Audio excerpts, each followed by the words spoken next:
Hello and welcome to Geekverse Sidequest, your weekly stop for video game news, reviews, and more here on the Geekverse Podcast Network. I'm your host, Dylan Musk. Today I am joined by Kirklin Patzer. How are you doing today, my friend? I'm doing great. I'm going on vacation after tomorrow, so I have like 1 day work of, 1 day's work of work. You know what I'm trying to say. Jeez, muffling on my words here. But no, I'm in a good mood for that reason. And yeah, sun's shining in my mind, even though it's kind of rainy out here right now. What's the weather like where you are in your neck of the woods? Yeah, it was really nice the last week. Like we got out, Mhm. played some tennis this weekend. Oh, nice. But today finally the rain set in. But I don't know, it was pretty light today. But Yeah. I think it's going to be a week of rain or a week or two maybe. Yeah. I mean, 'tis the season where you are, so. Yeah, really. I feel like it's like a week is nice and then a week of rain. It really alternates. It's been surprisingly better than I was expecting before moving here, but At least it gives you that. it was good It's on the like, weekend. just do with the rain for a week, and then you'll give it some sun. Something to look forward to. Mm-hmm. Unless you really like the rain. Maybe you're bummed out about those breaks. I do like the rain, but I also like playing tennis and going for bike rides and stuff like that. So Yeah, that's not really I a have a rain little bit of sport. both. I feel like it wouldn't stop you like hardcorely, but still, There really should probably be kind of actually. fun. There should be a rain sport like that can only be played in the rain, and that would incentivize Good like. point. I mean, it'd be risky because like certain places of the world might not get as much rain, but I still think that would be interesting, and it'd be a good incentive for like something to do while it is raining. Absolutely. Maybe that'll be our big break if it's not this podcasting thing. It'll just Yeah. be making this new rain Invent a sport. sport. Can't be that Oh, hard. bad idea. Okay, yeah, this is Geek for Sidequest. We have some fun topics today. We actually have some news this week, so we're going to talk about Marvel's Avengers and new Star Wars game announcement. Then we're going to talk about some of the games we've been playing, and then we have a main topic today, which is going to be diving into Starfield. So Starfield still hasn't had like anything past a teaser trailer, but surprisingly, they've shared a lot of information about the game. So we're going to kind of take a deeper look at what has been shown and talk about that. Some intro shoutouts. Join the Geekverse Discord. It's a good place to hang out. You can subscribe to the Sidequest feed if you want to get the video game focused content all in one place. Join our Patreon to get episodes early and ad free, and join After 9, which we record on the weekend. It was a fun episode. We didn't have too many people join in over it, but I still like for that reason it was almost kind of nice to just shoot the shit, talk about nothing, and not really have as many people. It was something different. I mean, obviously it's fun to have the patrons in there, but it was a bit of a different episode this week. And of course, Carl always Absolutely. appeared, and Mads made an appearance too, which was fun. Yeah, no, it was awesome. I mean, after nines, no matter what happens, they're always fun. And this one was definitely a different one, but it was still warm and cozy. We had some good laughs and just sharing terrible theater experiences. And no, those are always so much fun. It was great to have Muds on there. And Yeah. Carl is such a trooper, man. He has not missed an after nine. He's claimed He's been on, he never like will. a lot more episodes than I have. So I wanted. He was saying like I can't miss episode. I almost wanted to say like it's okay if you sit out a few, just until my numbers get above yours, then I'll feel better about it. No, yeah, no, he wears that with the badge of honor, and we all love him for it. He even admitted that he hadn't listened to like a Geek First episode in like a couple months, but like I don't know if he said it was a couple months, but at least 1 month. But still, he's making it for the after nines. So shouts out to you, Carl. He actually got me the shirt. Oh, Shouts really? out to Carl, yeah. I was wondering what that shirt is. A little Goku shirt. Yeah, it's kind of like a mix of an Adidas logo. I Yeah, think, that's what I was thinking. with Yeah. Adidas. There's been a few people like I've been wearing at work, and then they stopped and like done a double take. I hope it's not just for like my face. It's for the shirt. I think they're trying to discern if it's an Adidas or a Goku. Like but that is definitely a knockoff, and that guy's getting sued. yeah, Audi Bros or something like that. Different brand name. But yeah, Yeah, after no, nine, awesome. Yeah, speaking of the Patreon though, you definitely want to join because next month's After 9 is going to be a very special episode, the roast of Taylor Field. So I think That's right. you definitely want to join to take part in that. I think that's announced publicly. Maybe I shouldn't have said that. Jeez, like we're like an Sorry A+ about that, tier guys. leaker right here. You heard it here first. I No, thought- it's good. Get the anyway. word out there. Yeah, there you go. It's gonna be a big deal. SideQuest exclusive. Check out our Twitters, Facebooks, all that stuff. Thank you to Amanda for the music. Thank you to Taylor, who makes the thumbnails. Next week, we have kind of 2 episodes coming up. So next week, or this week rather, Nintendo Switch Sports comes out, the long-awaited Wii Sports sequel. I'm going to have a special guest on that episode. I'm not going to say who it is just in case things fall through, but special guest lined up. So if you have any questions, thoughts, comments, if anyone's out there playing it and you have anything you want us to talk about, please send that my way.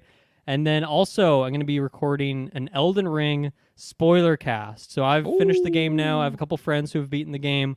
And so we're going to dive in now. Nothing held back. The first minute will be filled with spoilers. Like, don't step into that episode if you haven't beaten the game. But yeah, also if you have any questions, thoughts, topics on that, get that in as well. We're reviewing the Halo TV show every week. I guess you probably are going to be sitting out this week, I'm guessing, with your trip. Yes, it'll be tough. I'll be in another land, but Don't worry, there's a lot more funny. Episodes, so you'll be back. I'm sure. Exactly. 9 episodes total, I believe, which is so funny because the start of that show, it's like, do I really have to stick around for this one? I wasn't there on episode 2 or episode 3. I think episode 3 was the Taylor only cast, but then I came back to it.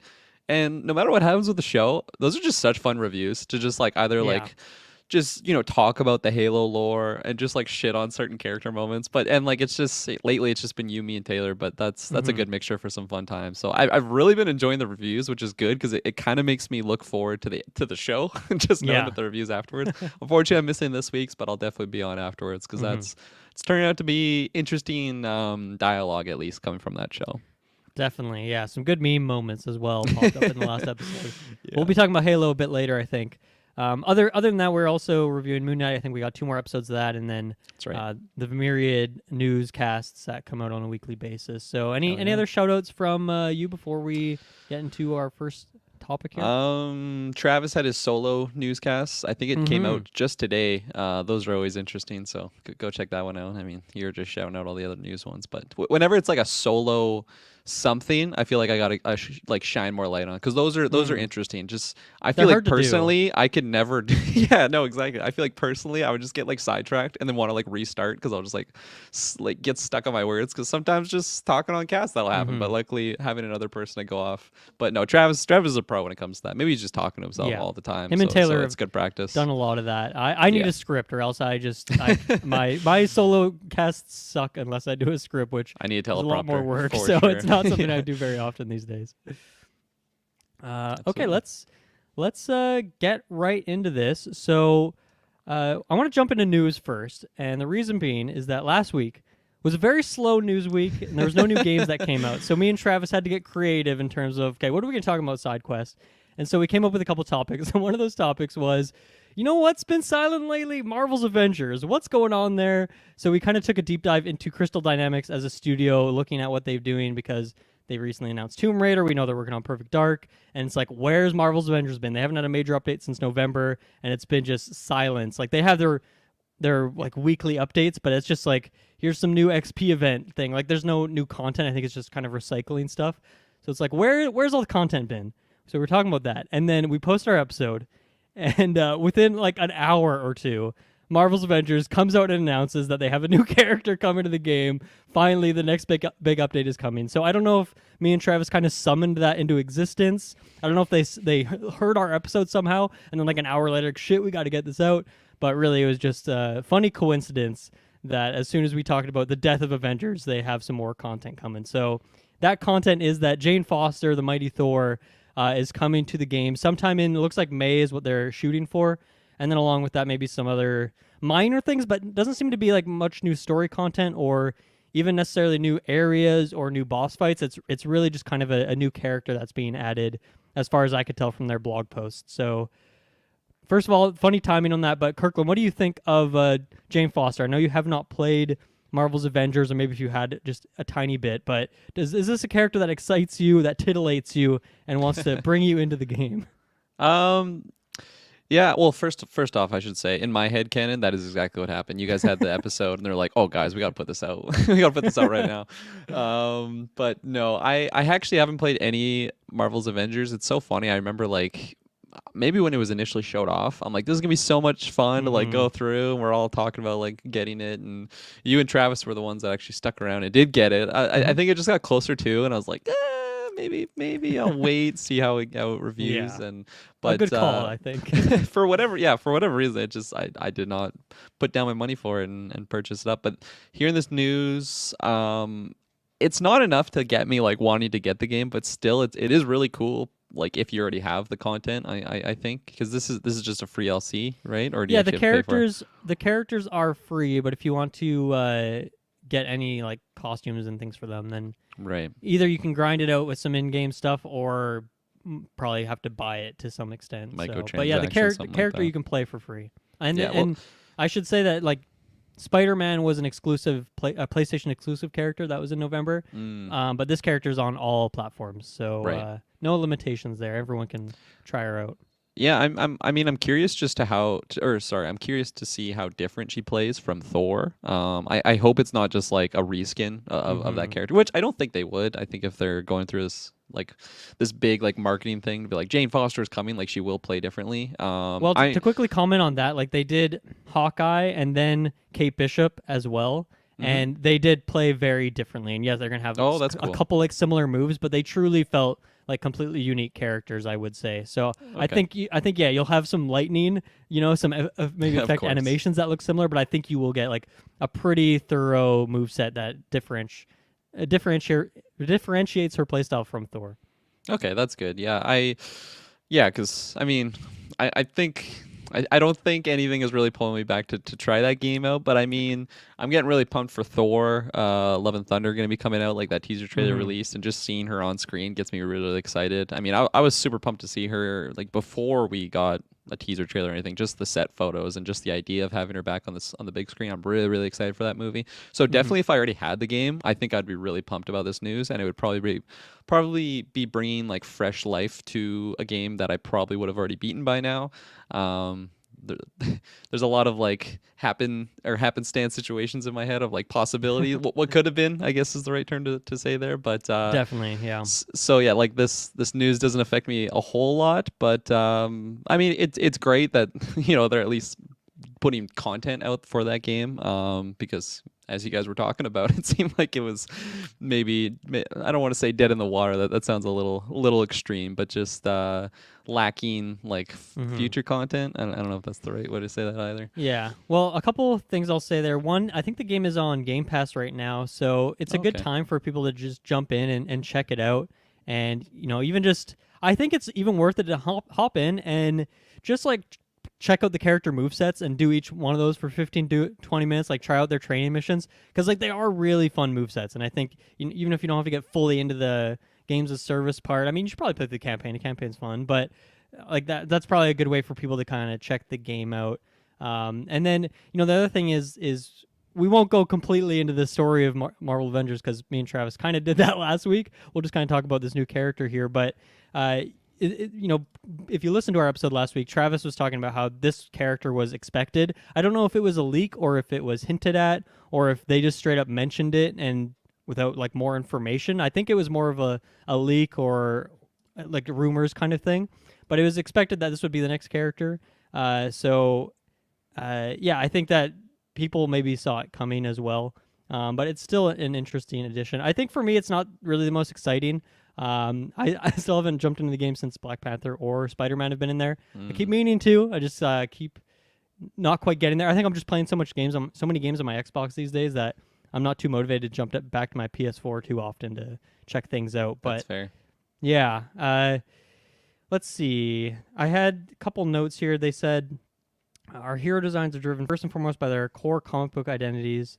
As a fellow wielder of Mjolnir, her suite of abilities will have a lot in common with Odin's sons.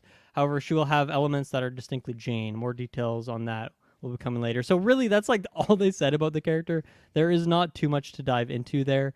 I guess for me, like, does the lack of any like story content with this character, what does that do for you? Like, are you kind of more interested, like you want to go in there and experience a story with them, or would you be happy to just check out their moveset and see how they play in this kind of already established world and story? No, I think I would be a lot more interested. I mean, especially knowing that it is Game Pass. Like, I'm not even currently subscribed to Game Pass, but if there was announced that there's some sort of like Jane story elements, because that's one of the biggest things that I'm getting pumped for.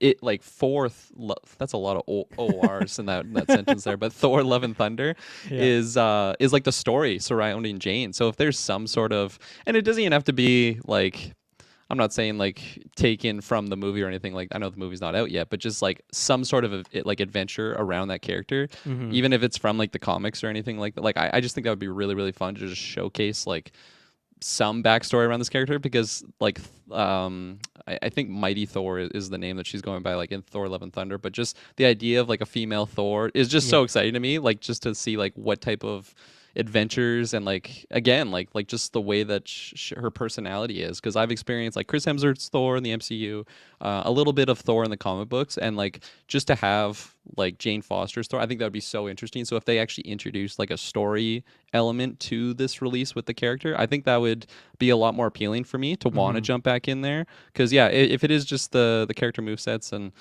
I think it's just one of those things where it's like I just am limited in my time these days, so it's like where do I really want to put my bandwidth? You know, like in this game that okay, I've heard is pretty good, but like it's not enough to really get me in there. But who knows? Maybe the Jane Foster set like store like side stuff. Side quest or something like that maybe would be a little bit more appealing, and I think I'm not alone in that camp. I think there's probably a lot of people that were like me, that were at least semi-interested in the Marvel's Avengers games, probably really like the MCU and just other comic book centered movies. And then if they were a little bit on the fence, knowing that a Jane Foster, especially if there's interest, like this is such a good timing for this to be coming out. Like if they actually had like a story line around this character, I think they would be getting a lot more downloads and maybe purchases for the game, because people I wonder love how, Natalie Portman. Yeah, I really wonder what the difference would be, like just depending on how robust this DLC is. I just feel like at this point it's so far gone that, I mean, the Game Pass part of it helps, but I think this game is so far gone that I just don't think most people care. And yeah, you might get like a few more downloads, but I don't think it'd be enough to, you know, turn the wheel and take them in a new direction where Marvel's Avengers blows up in this thing. Like, I think there maybe is a couple characters that could do that, but even then, like Black Panther and Spider-Man are pretty big characters that didn't do that. Spider-Man is a weird case because it was a platform exclusive, so you're kind of limiting your audience. I guess one thing for the story part of it, like there is no Asgard location in the game. Everything is on Earth. And so with the Black Panther stuff, they did add Wakanda and did some levels and story stuff there. Spider-Man, they didn't do any new locations, which I think makes sense considering that it was a platform exclusive thing. Like, how much time do you really want to invest in this character doing all these, you know, crazy cutscenes and new locations for a character that is only going to see a part of your audience? So yeah, I not to say that Jane Foster can't have a story on Earth. She definitely can, but I just think without Asgard being a location, and I feel like they would have announced, yeah, we're adding Asgard a location if they were going to do that here. So I kind of just don't see it happening. Plus, Asgard is kind of more of a Thor only thing, not really a Avengers specific thing. You know, I don't know if I really foresee Black Widow going up there to do much. It just seems like it would be kind of a little too hyper focused on one or two of the characters only. So I don't know if we'll see that. I wanted to ask you as well, do you think that, because, you know, with this announcement, like they're just like there's like a screenshot and that pretty much that paragraph that I read out earlier, which has virtually no information. Like I could have wrote that just as well as they could have. Do you think there's any sort of communication between Thor: Love and Thunder and like finally getting that trailer and them putting this news blast out, or do you think that's kind of too many cooks in the kitchen on that and too many different departments and whatnot to coordinate that? Because to me it seems weird that they just come out after all this time to announce this character, but there's nothing with it. There's no, here's a hype trailer, here's an actual release date. Like they just have a release window. They're just like, maybe May. To me, it seems like maybe they're trying to get on the Thor: Love and Thunder hype train of like people are clicking on that. That's in the SEO right now, so maybe they're trying to get in on that. But it seems weird to announce it now when you don't have anything ready. But it also makes sense, like maybe that's why they were so silent for a few months to announce this character when they knew that was going to happen, because they just wanted to wait for this trailer. What do you think? Do you think there's any logic to that? There's some good logic to unpack there, but like personally, I feel like there wasn't direct contact between like the movie and the game makers. I feel like from the game maker standpoint, they knew Love and Thunder was going to be coming out, and like I don't want to say there's absolutely no dialogue between the two parties, but like it's not. I don't think it's like, hey, we're releasing the trailer here, release your game DLC or whatever it was at this point. I truly believe what happened was they knew Thor: Love and Thunder was coming out this year, and then they knew like they were kind of spitballing or maybe had a rough idea of when the trailer might drop, and then they were just kind of holding on to it. Because yeah, you're right. Like if it was a direct tie-in, I think there would have been. I think it would have been good opportunity to even cross promote. Like I'm not saying have like the trailer for the game like tying in with the teaser trailer, but just do something like that. Like yeah, I don't even know I don't even know what I'd be like giving examples for, but I really feel like if it was a direct like tie with the movie, there would be like a big cinematic. You would probably especially like yeah, like the character is so interesting, and I feel like the way that they ended the teaser with her, I feel like also just for general audience members, like they're just gonna be really pumped to see this new version of this of Thor, and brand new character actually. Well, I guess Jane Foster is not brand new, but just that type of like mighty Thor. So I think if it was hand in hand, there would have been a bigger hoorah with this DLC, not just like, oh, Jane Foster's coming out. I think for the game makers, who's the studio even? I know you said it, but Crystal Dynamics. Crystal Dynamic. I feel like they were just kind of they're holding on to Jane Foster for the release of it. Yeah, I mean clearly they weren't in a hurry to get this out because they're not even really ready to show anything. It's just like the trailer came out. They're like, oh shit, we gotta drop Jane Foster. Don't care what she looks like, just put it out. When does Thor? When does the movie come out? Is it June or July? I think it's one of those two, right? I want to say June 6th, or let's quick search right here. July 8th. Okay, I was July 8th. Okay, wrong. so I'm guessing that this character will be out well before the movie then, or like a month or two before the movie. So, but once again, when it comes out, like they can have some cool like Twitter posts, or if you want to get the MCU costume that's out now and like do some cross promotion that way. Once again, I don't know how much that's going to move the needle, but it's something, and could get a little bit of a resurgence in the game. So we'll see about that. Is there any who is your like top pick? You get to pick one character they add to this game. First of all, do you think there's any character? Because I feel like if Spider-Man didn't bring you in, I don't know who is, but is there a character that would lock you in, like bring you in for sure? Or if not, who would just be your top pick of like, I'd love to see this character, even just to watch him on a stream for a bit and see how this character plays? Yeah, I mean, like recency bias here. I Moon Knight could be pretty fucking exciting. He was. I didn't really know anything about Moon Knight like when I was younger, but he was still one of my favorite characters in Marvel Ultimate Alliance. Like, it's just like such a cool aesthetic to have on like a superhero like that. And again, just keep pulling from the D+ shows. Like Wanda would absolutely be awesome to see just what that moon set. Got Moon Knight on my brain, but the moveset would be looking like. Just because she's so powerful, and I don't know. I feel like for a really big character, a really big powerful character like that, they could kind of screw up on the movesets to make her just feel like one of the other people when it's like, she doesn't really feel like Scarlet Witch here, or to her full extent. Loki, again, I'm just kind of pulling from the D+ shows in the back of my head right now, but I think out of all those, Loki would be really cool, but I think out of all those, I still would want to see Scarlet Witch, but again, I would be a little bit cautious because I just wouldn't want them to screw up like what the theme of that character is. But I mean, I think they've nailed all the movesets thus far. That's good to hear. I think whoever they pick, I've pretty fair confidence that they'd be pretty fun. And I guess I'll say this as well. Like I wasn't really doing much podcasting when Black Panther or Spider-Man came out, so I didn't really do any content. I think Travis talked about them on like a newscast perhaps.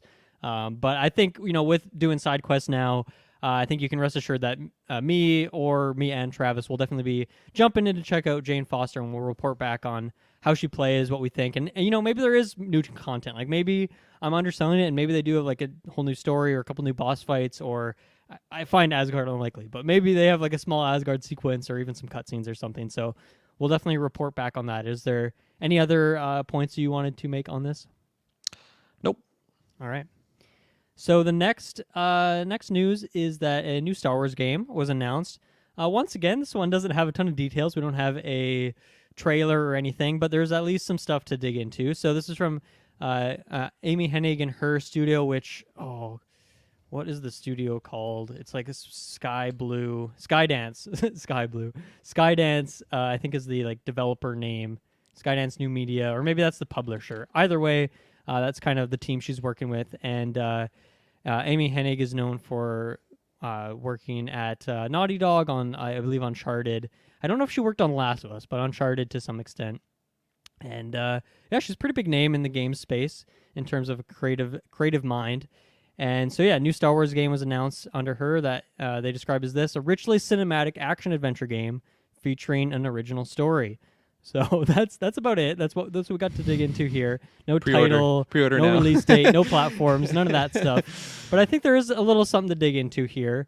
I guess richly cinematic makes me really think of Naughty Dog, and a lot of cutscenes Definitely. really character focused. Probably get some big name voice actors in there.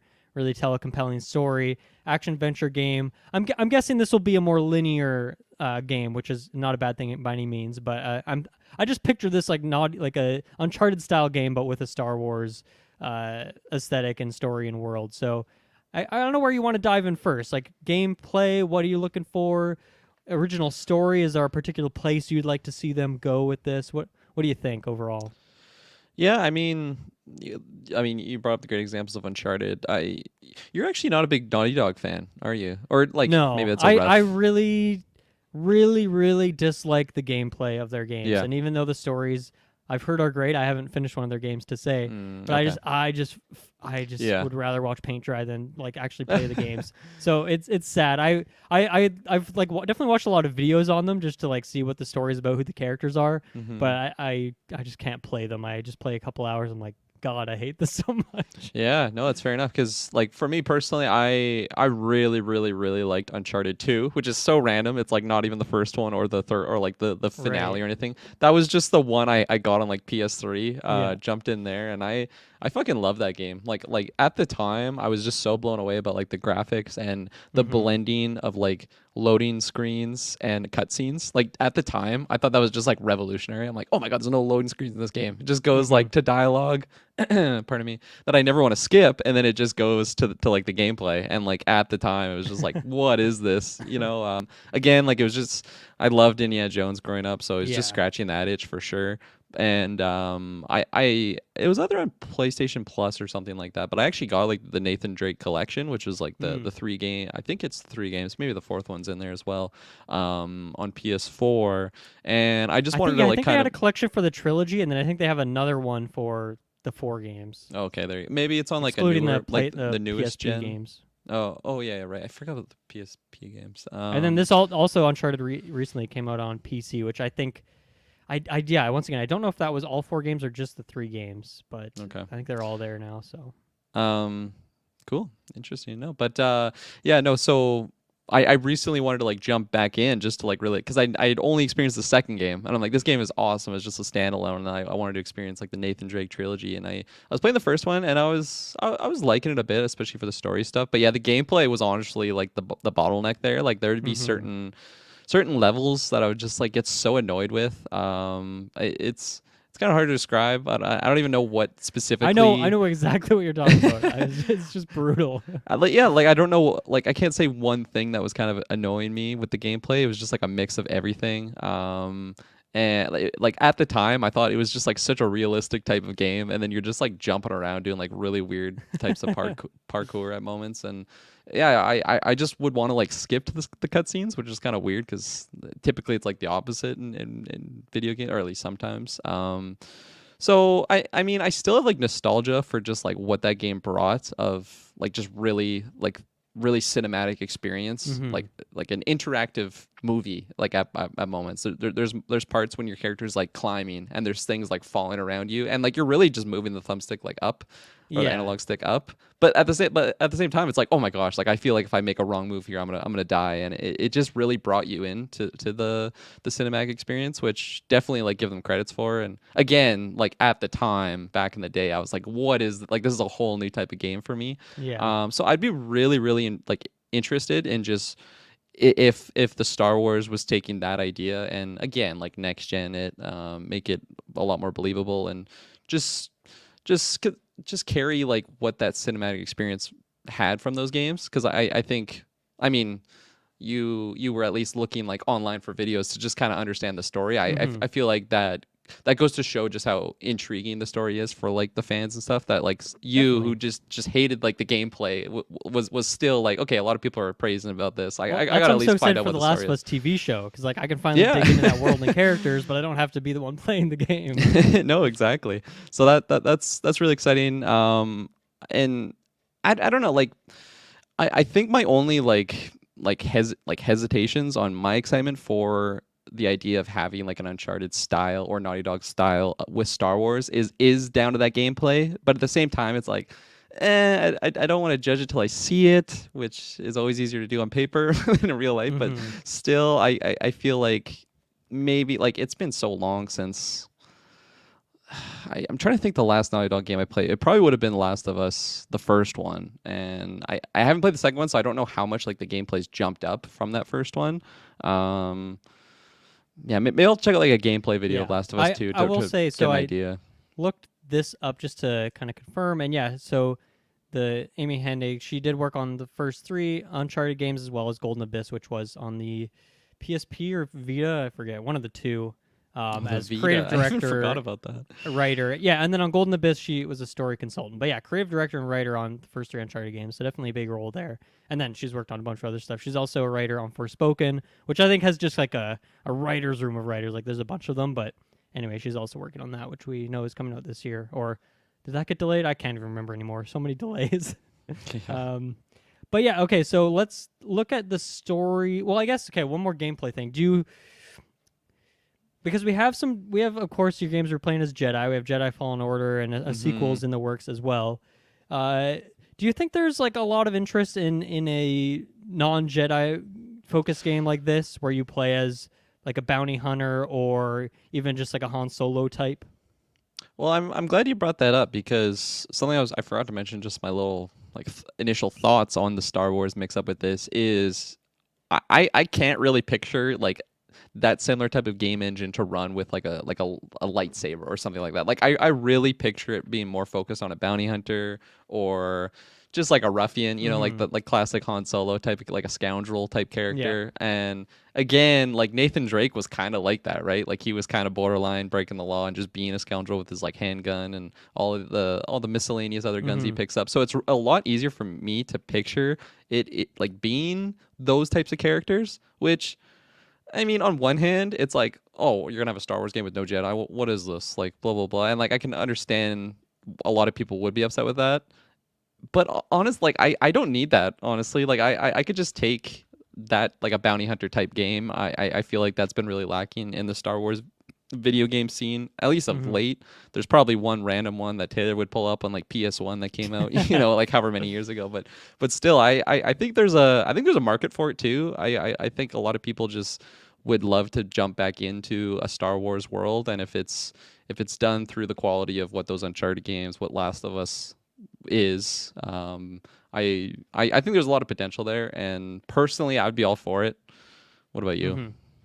Yeah, I think like for me, I'm really looking forward to the Star Wars Jedi Fallen Order sequel, and I think like that's where I would love to see. Obviously, you're going to be playing as that character again, The Jedi, Cal, yeah. and being well. I don't know if you're going to be playing as him. I don't know if they've announced that, but definitely playing a Jedi, obviously, because it's in the title. And I'm totally down for them to take that mantle and make, because I feel like that game wasn't a linear in terms of the level structure, but I still think I'd be down for them to kind of keep working on that stuff and this to be something different. And I think a bounty hunter type or even just a Han Solo type, whatever it is, I think there's a lot of room for you to do something there and tell a different kind of story too, because I think there's just so many Jedi stories that have been told that are being told that I think you have a little bit more room to carve out something unique with something else. So I think that's what I would like to see.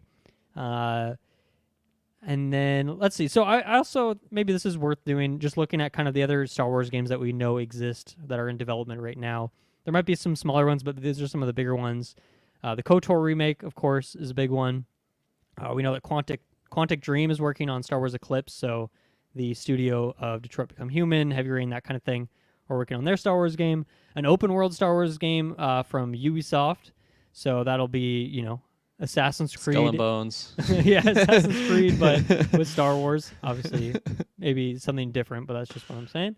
And then from Respawn, they're working on a lot of stuff. The Jedi Fallen Order sequel, a strategy game co-developed by Bit Reactor, which I don't know if we know too much information about that. I'm curious what that means, strategy game. And then there's another game kind of being created by former XCOM developers. So maybe that'll also be a strategy game. So I feel like there's a lot going on. and there's a lot of, but there's still a lot of room for them to carve out something unique with this new Star Wars game. So I feel like they should have at least like dropped a title, because then it's easier to differentiate. Like with so Yeah. many other Star Wars games in the works, that it's tricky if you don't have a title for them, and it becomes hard to quickly differentiate them. So yeah, I don't know Absolutely. if there's too much else to dig into. Is there anything else you'd like to see, or something you'd be like, I don't know, a timeline you're looking for here, or kind of just want to wait and see until we hear more information on this game? Um, yeah, I'm gonna hold my breath. I feel like there's, I mean, just in the Star Wars games alone that you just mentioned there, like there's so many that just seem so far away. It's just like I'm not even gonna think about it. And our main topic for this cast, it's funny. I'm gonna bring up like a similar thought where it's just personally like it just felt so far away that it's like don't focus any attention on Yeah. it, because then you'll watch like one teaser trailer or something, or just like read something about it and you'll just get incredibly hyped for it, and then and then you realize it's like it's 6 years away or something. So Mm-hmm. I'll hold on for now.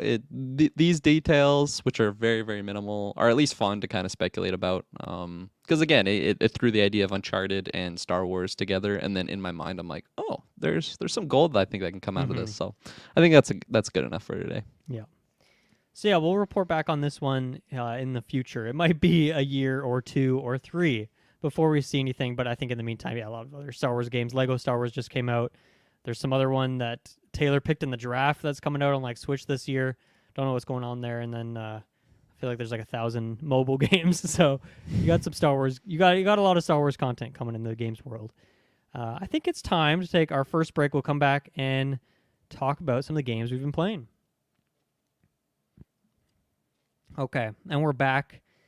I only have one game to talk about this week, and it's one I've talked about before, so I'll be quick. But I wanted to get this in there. That Weird West. Of course, I've talked about. Me and Dante did a review, and then I think I've talked about it twice since then, just in passing. But I have finally beat the game now, and the ending really holds it down. Like the story is you're kind of playing as these 5 characters, and you're kind of going, yeah, you kind of complete one character story, you move on to the next one. And yeah, the 5th character, like I guess maybe I was in a bit of a lull because the 4th character, I just didn't love their move set necessarily. But the 5th character is really cool. It's really just Dishonored in a way. Like you get a teleport, and you have some like other like more magic abilities. It's just very over the top, very fun. And then the story really came together in the end for me. So I really liked it. But I just wanted to share one anecdote from this game. And Kirkland, how much do you know about Weird West? Like I know I've mentioned it like 1,000 times because I don't stop talking about it. But do you know what like the gameplay looks like? Have you seen any trailers or anything? It it's so funny that you bring that up, because I've recommended this game actually to like probably 3 or 4 people at work, and I don't think I've seen gameplay for it other than like maybe like a screenshot when you like brought it up, because I'm like, okay, I keep hearing about this Weird West, let's look Yeah. this up, and then just see the art style. I'm like, oh, okay, that's what it is, but haven't like looked into anything further than that. But I've still just recommended to everyone. I've love it. recommended the episode that you did with Dante. I'm like, yeah, go check Nice. that. Like my buddy Dill, he's killing it. Like go Thank check out you. Weird West. So just pumping out your content. I'm a little promoter for you, but Right. no, I have not played it or like seen gameplay at least for it. But still, it's the formula that you're like the materials that you're pitching. It's like this sounds pretty awesome, honestly. Yeah. So I guess the quickest pitch of all time is that Western setting, but it's weird. Like there's magic and weird races and all sorts of witches and stuff like that. It's kind of a really isometric CRPG kind of aesthetics, like think of Fallout 1 and 2 kind of thing. And then it's an immersive sim. So think Dishonored, think Bioshock, that kind of thing in terms of gameplay freedom and the way systems interact. So I want to share one anecdote at one point I had to kind of go back and save this character or recruit this character that I had previously played as. And so I went to the town. I just had to get something from him, and in a very immersive sim way, like I could kill him and take it if I want. But I liked this guy, so I wanted to go and recruit him. I wanted to just talk to him and invite him over, kind of thing.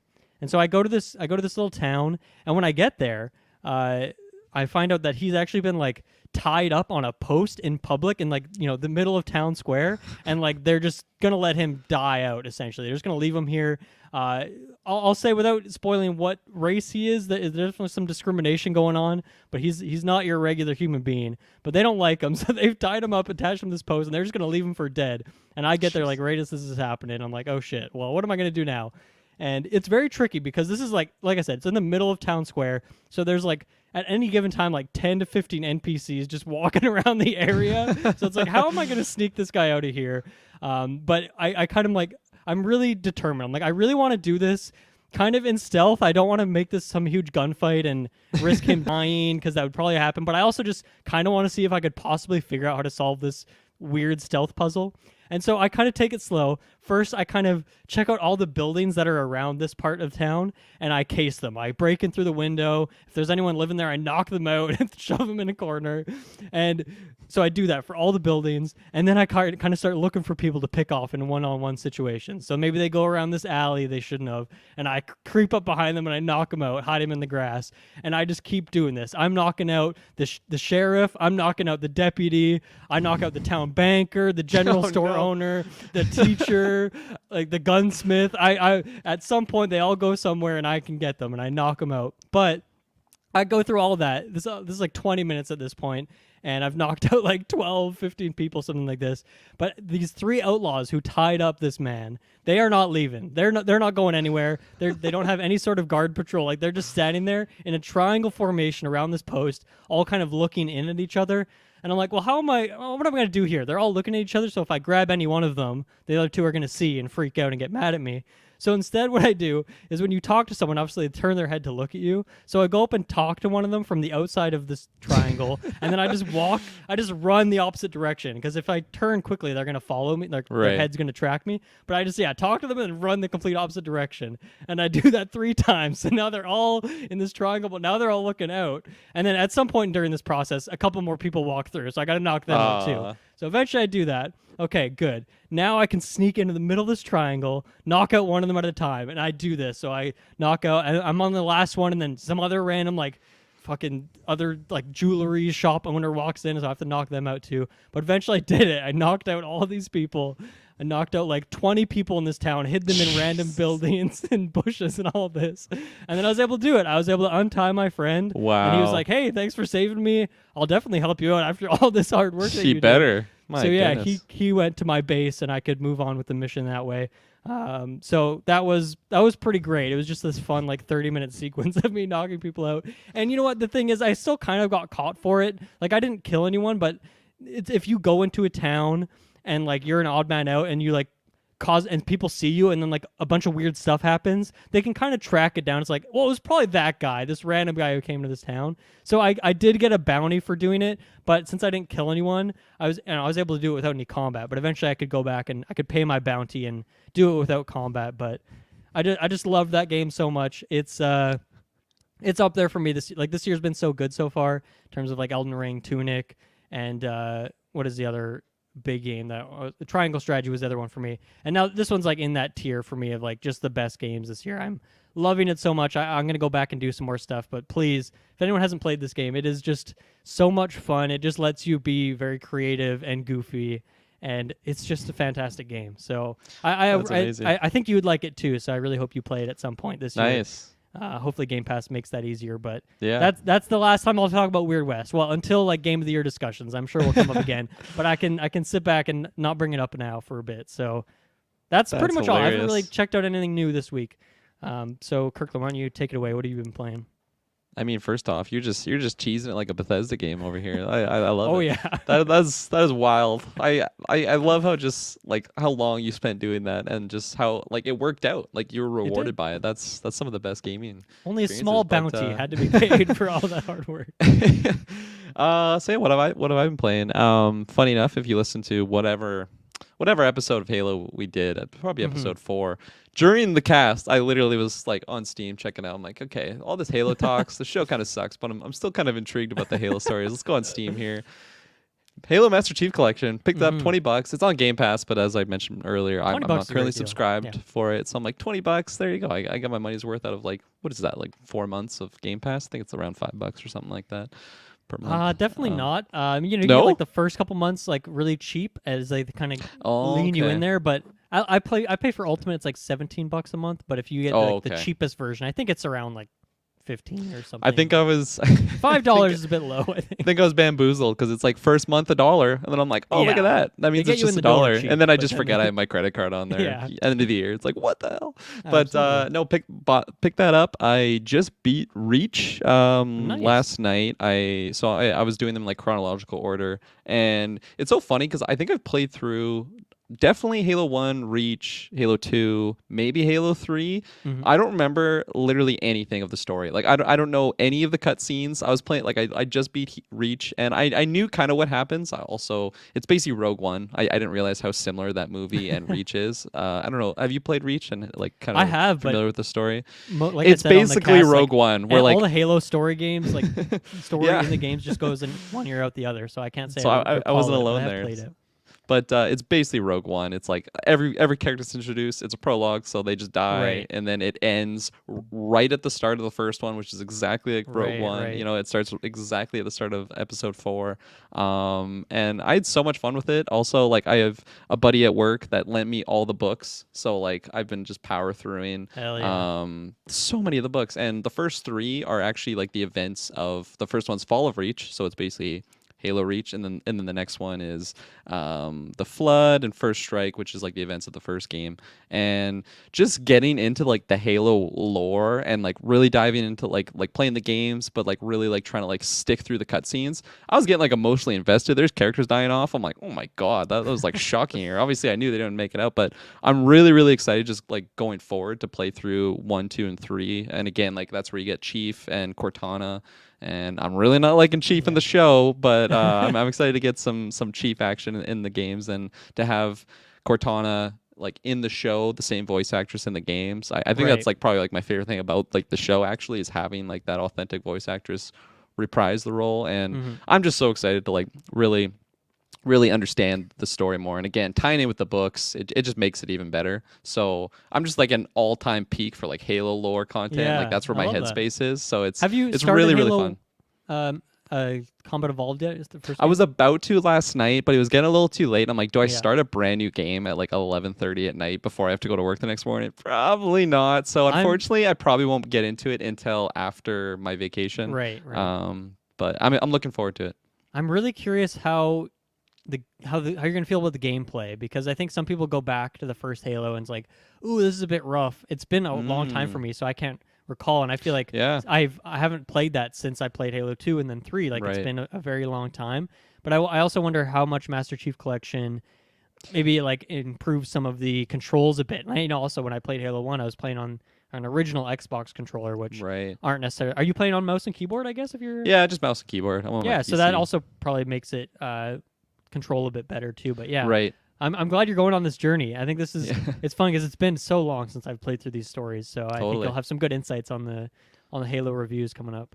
Absolutely, and then you'll have to, have me back on Sidequest so I can tell you my journey. Maybe by Yeah. then I'll be done all of them. And it's so funny because I haven't played Combat Evolved since like Xbox original. Actually, no. Funny enough, in like middle school, for some reason there was like a cracked copy that someone had like put on the Whoa. shared drive for the entire school. Like literally, like the whole. That's I don't know so who weird. did this, but like just this genius that like just helped out all these kids that don't want to actually work on their projects and just play Halo in class. He like put a modded version of Halo Combat Evolved on the school PCs. So I Wow. had played in like middle school a little bit, but again, you're not playing the like the campaign or anything Right. like that. I remember but, people playing like Counter-Strike in high school. yeah. but like Halo, that's a step up. I like that. That's cool. Yeah, I was impressed, and it was like custom edition. Like it wasn't Combat Yeah. Evolved. It was like a modded version. But nonetheless, I'm excited to experience that because as you mentioned, like the game or just all the Halo games have just grown so much from that Inception game. And it's funny because at the time, I remember going to my friend's house and he like just got like an original Halo or gosh,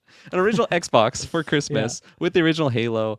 And I was blown away. First of all, I'm like, what is this system? And like, what is this game? Like, this is the most advanced game I think I've ever seen in my life. Like, it was just like, I couldn't believe that there was 2-player co-op on the same system. And like, it was like implemented into the story. It wasn't just like like not I'm not saying implemented You the could play through the story campaign. so much. Yeah. Exactly. Like Yeah. it's focused on a co-op campaign experience. And at the time I was just blown away about like what the Halo was with like a whole like an artificial, just so much about that game was just so revolutionary for me.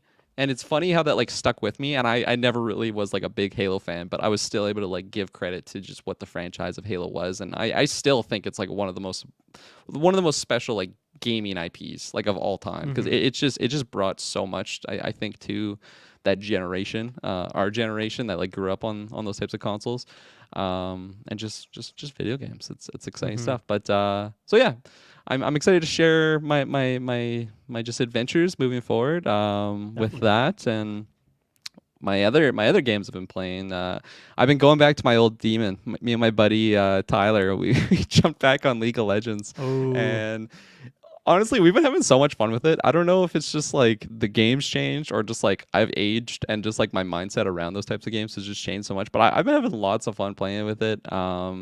Just like yeah, like it's a never ending what's the word I'm looking for? It's like a always changing game, just with like the meta shifts and like new characters being introduced, and it's just like sometimes I'll just randomly, I don't know, maybe it's just the algorithm or something. It'll show me like an old League clip, and I just can't believe how much that game has grown. Like it looked like absolute garbage when I started playing. Just like the pixels were so bad, the characters look absolutely just trash garbage, and now it's all like smooth and refined. Like it's just really well polished. It's a really big esport, so that probably like you know they want to make it accessible to like new players. So there's just so many like guides and options, and like there's training tools. Whereas back in my day, you know, it's just like it was just if you didn't know how to play and you didn't know if you didn't have like a friend who knew how to play, like you're screwed. You like you're never gonna learn the strategies or like proper itemizations. Now it's like implemented with the game, so. It's just crazy to see how much it's grown, but also I just have so much nostalgia with it because like that's the game me and my buddies used to play in like high school and just having lots of fun with it. And because like obviously I've played it for so long, like I just had like a good core for like the mechanics of understanding. So even if I hadn't played in a long time, like my micro mechanics might be a little rusty, but the macro knowledge is still pretty similar, even though the meta is shifting. So been having lots of fun playing with just again old friends that like I haven't even talked to in a long time. Then you like hop on the league and they're like, oh my gosh, like this guy's still online, and they're chatting with you, and then just like how's life, and you just kind of play together that way. So that's been lots of fun too. Have you been like motivated to play any of the characters from Arcane after watching that? Because after I watched that show, I was like, I wonder what all their movesets are. I'm so curious what all these characters' movesets are, and I went and watched like some videos of how those TV show characters played in the game. Yeah, it's like I think out of all of them, the one I've probably played the most would be Jinx. So I like not really. It's not like I watched it. It's like it was mostly like I watched it. I'm like, man, like what can they just do like further expanding on the lore of these characters? Because that would like I was definitely the minority in this camp, but I feel like that was such an interesting thing for me, even just in the get-go of like you see a really cool champion, they're called like the characters, and then there'd be like a little tiny bar of their lore details, and like at the time there was no like lore department of like writing down like, hey, this is how this character is going to interact with this character. And now they have like books and obviously Arcane, and they've just announced so much future content they're doing for like just expanding on like the universe and the world, which is so funny. Because if I heard this news when I was in like high school, when like I was really into like just learning it, but like I would be reading like the little like text of like, oh my gosh, this person's related to this person, which doesn't give any significance to the gameplay or anything like that. But just for me, it was just so cool unraveling these stories. And again, now we're getting it. It's like, oh, well, this is awesome. But yeah, not really any particular characters that were. And then my last game that I was going to mention was actually Skyrim, which that's like that's a heartwarming game for me. I absolutely, that was probably like the first Elder Scrolls games I like fully dove into. I played, first one I ever played was Oblivion, and then Morrowind. I only installed it and was playing it after like Skyrim like trailer came out. I'm like, oh my god, I just gotta wait for Skyrim now, so I'm just gonna play through Morrowind, because at the time I don't even think my computer could like run Oblivion, which is so funny now thinking about that, because it's just such a dated game. But it goes to show where my technology was back then. But yeah, no, we just watched The Northman. Go check out the Geek First review for that one. And there was so many just moments that were reminding me of like Skyrim, of just being like it's all about like Viking culture, and like you know that like they go to Valhalla. So for me, it's like to Sovngarde, like Skyrim belongs to the North. So I really wanted to jump back into that world, and then again hint at our main subject for like Starfield stuff, just having like just doing some searching on there, like hearing Todd Howard talk about it, and then like Mm-hmm. they're just comparing certain things to Skyrim. I'm like, oh my god, I just want to jump back into that game, and I have so much love for that game. Like it's been memed so much, but like that was the first ever midnight release I ever did. Like me and my Mm-hmm. high school buddy that's like moved to, like I haven't talked to him in so long, but like we convinced my dad to take us to the midnight release, and then the next day was like just so happened to be not school day, so it was just like all the stars were Mm-hmm. aligning. And yeah, no, I've spent so many hours playing that game, and there's still things I'm coming across I've never. You probably have the same way with Morrowind. Honestly, there's just I no matter do. how many reruns you do, there's just certain like new things that you come across, or like certain scriptures and notes that's just like, man, I had no idea about this. And I think that's something, again, I don't want to get too ahead of like the Bethesda talks, getting anticipation for Starfield, but I think that's just something that makes those types of games so special, is that they have that longevity to them. Um, but yeah, no. So Mm-hmm. for Skyrim, I've just been jumping in there, and whenever I play games like that, I just love role playing, like in my own mind, of just like bringing like a D&D type of play style to it. You know, Skyrim, it doesn't have where you like choose your class and like certain like limitations that you have on the character, but like I just bring those elements on my own. Like I'm like, no, Mm-hmm. I'm not going to use these just for my own role playing elements, which, you know, it's a single player game. Who says I can't do that stuff? So Exactly. Yeah. I've been having so much fun playing that weekend. But yeah, Yeah. it's mostly been overshadowed by Halo, just because I'm so pumped on it right now. But That's fair. Well, yeah, I always have this little thing in the back of my head that's telling me to like go play a Bethesda game again. Like I'm always thinking about them. I always want to play another one. And in January, when there was a bit of a lull before like the new games were coming out, I started up a Fallout 3 run and put in like probably a good like 15 hours or something like that. And I do want to go back in the next couple weeks when there's not a ton of releases either. But man, I just love getting lost in those worlds. So it's oh yeah, I know what you mean of like any little thing can happen. It's like that makes me want to go play blank Bethesda game. So I yeah, see where you're coming from. no, yeah. I mean, Taylor was the one that brought that up on the review. He's like, I just want to go play Skyrim right now. And yeah, I know he. Love that. It's no, I yeah, man, Well, that's a it's awesome. perfect segue into our main topic. So let's take our last ad break here and we'll come back and talk about Starfield. Okay, we are back. We were just talking about Bethesda. Let's talk about Bethesda some more. So yeah, Starfield was a game that was announced. I mean, it was leaked for years and then finally announced a while ago. I guess last E3 window is when it was announced, and we got the release date of November 11th of this year. And you know, since then it's kind of been quiet, or you would think it's been quiet because there hasn't been any new trailers, and you know, in any of like Xbox hasn't really done any big shows lately, and the ones they have done like haven't shown anything from Starfield. So it sounds like it's been quiet, but really, if you dig in, like they've actually talked about this game a lot. Maybe I shouldn't say a lot, but like a pretty good amount. Where it's just, you know, developer roundtables or little short 1 minute YouTube videos, some lore stuff, and yeah, so they've like surprisingly shared a good amount about this game. So we kind of wanted to dive in and just look at it, because I think in June we are going to get the big deep dive. We are going to get the Xbox showcase with like, or Starfield's going to be like that big game, I think, where we'll finally get gameplay. We'll get a bunch of the story hook. Here's what the game is, kind of like they did with Fallout 4. And then the game I still think is on track to come out in November. So at least that's kind of what I picture for Starfield's timeline here. So I think now is a good time to dive into what we know so far. Um, Kirklin kind of mentioned this, but obviously big Skyrim fan and Bethesda fan in general. I am too. Like I said, I'm always thinking about these games, but Morrowind stands as my favorite single player game of all time. I love Oblivion. I love Skyrim. I love Fallout 4. I love New Vegas, which I know is not a Bethesda game. I love Fallout 3. And Fallout 76 is where things went a little bit off the rails, but I still honestly had a good like 30 hours of fun gameplay in there. I mean, it was a very buggy 30 hours, but it was fine. It was good enough. So yeah, let's dive into this. I don't really know where we want to start, but I guess we can just go through some of these notes. So they've talked a lot. I guess maybe I'll show this out too. Is that I got a lot of this info from PC Gamer, which has like a really good breakdown. I think they have a really good article on this where it's very short, concise, and they have links to YouTube videos and they have some screenshots and whatnot.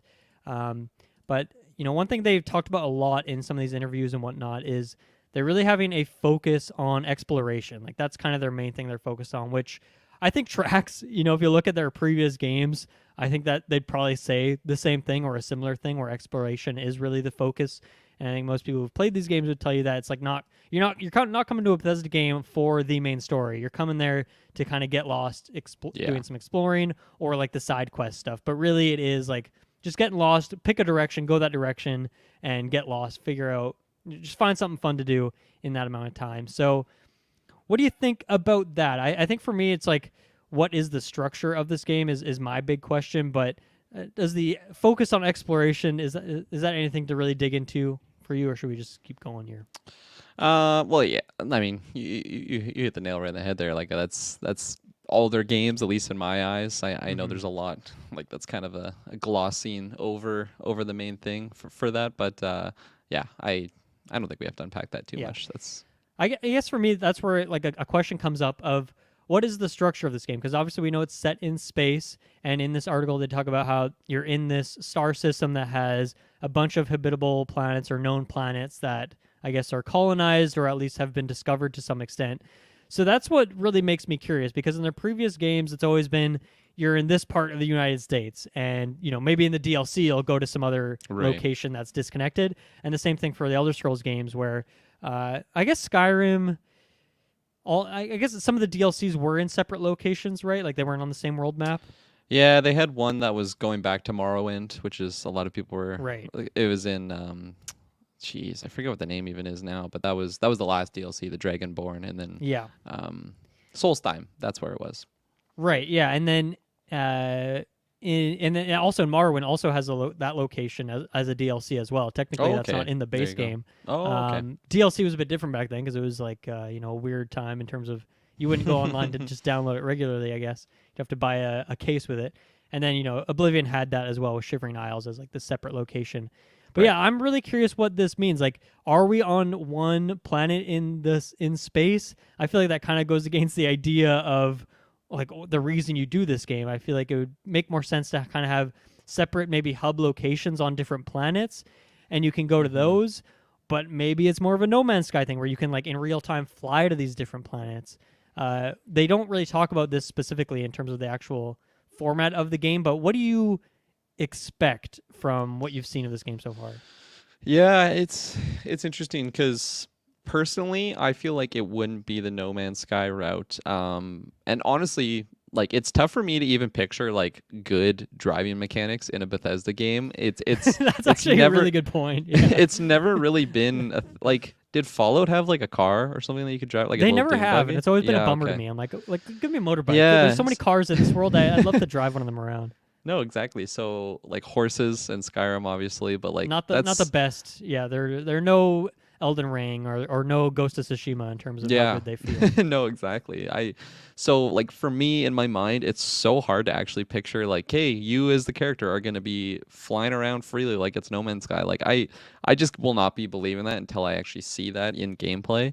So as of right now, I think like they put so much emphasis on like the space travel thing. I think it'll be kind of limited in like the travel sense. I still think it'll be like you're using the ship, but then you're not like moving the joystick around to bank left and do barrel rolls here, which just is like kind of autopilot, kind of.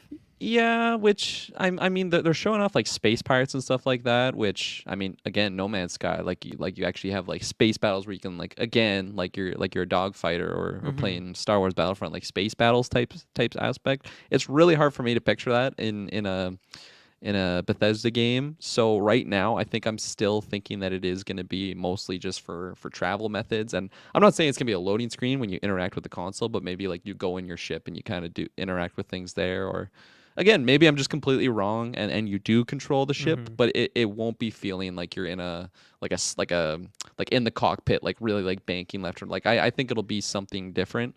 Just because I don't have a lot to pull from as examples for the Bethesda games.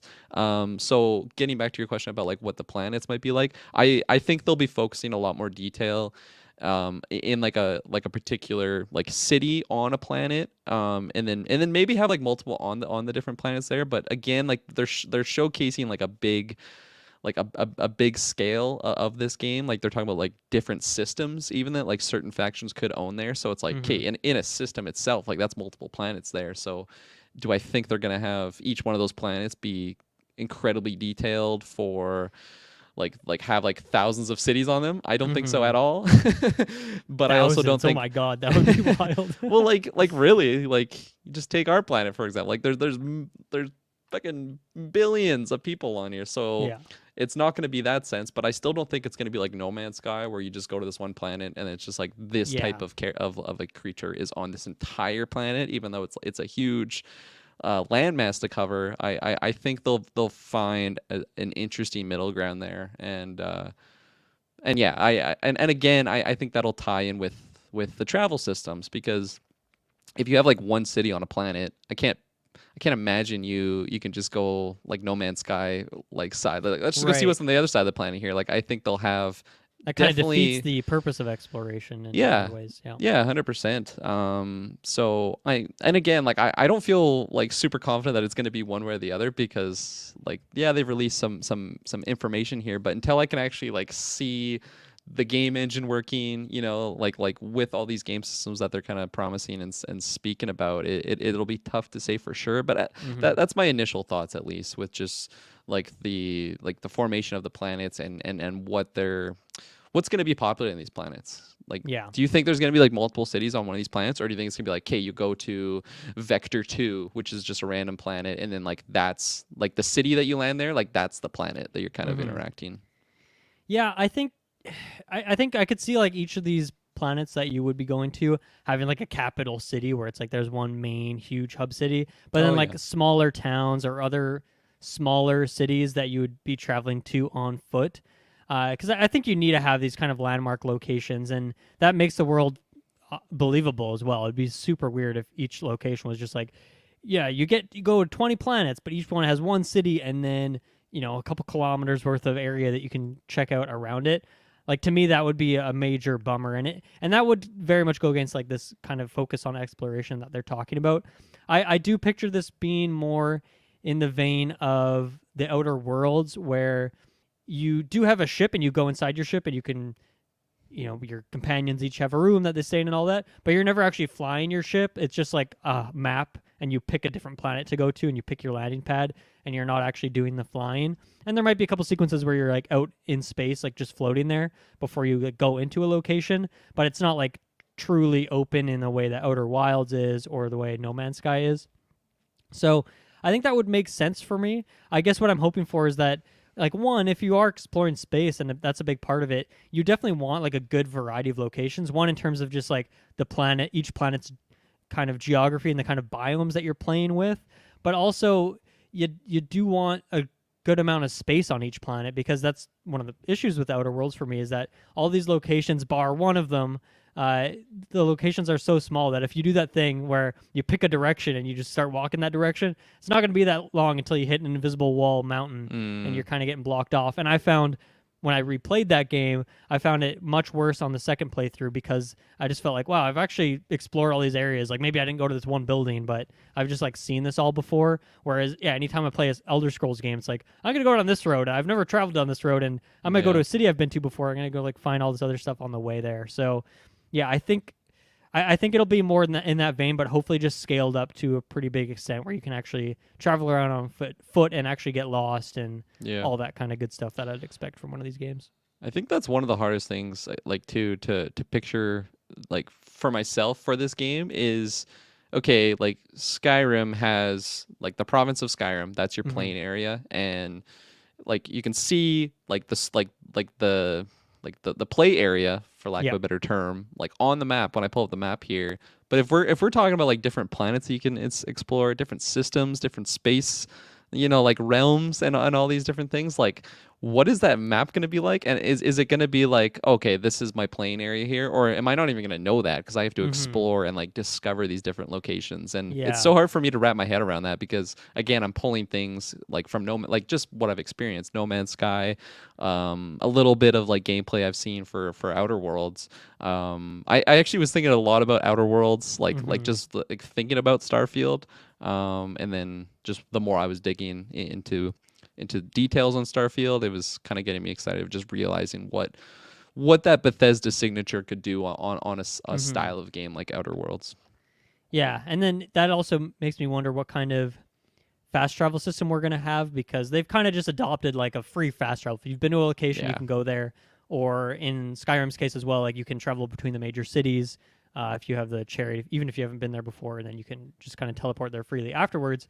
So in a game like this, like, do you have to be in like Outer Worlds, you had landing pads. You had to go to your landing pad, get on your ship, and then travel to another location, which I think the load times made that kind of a brutal process at times, where it's like, okay, I got to go to this other planet to just do this very minor fetch quest and then go back to this other planet, but that ends up being 4 loading screens instead of 1, which can be quite brutal.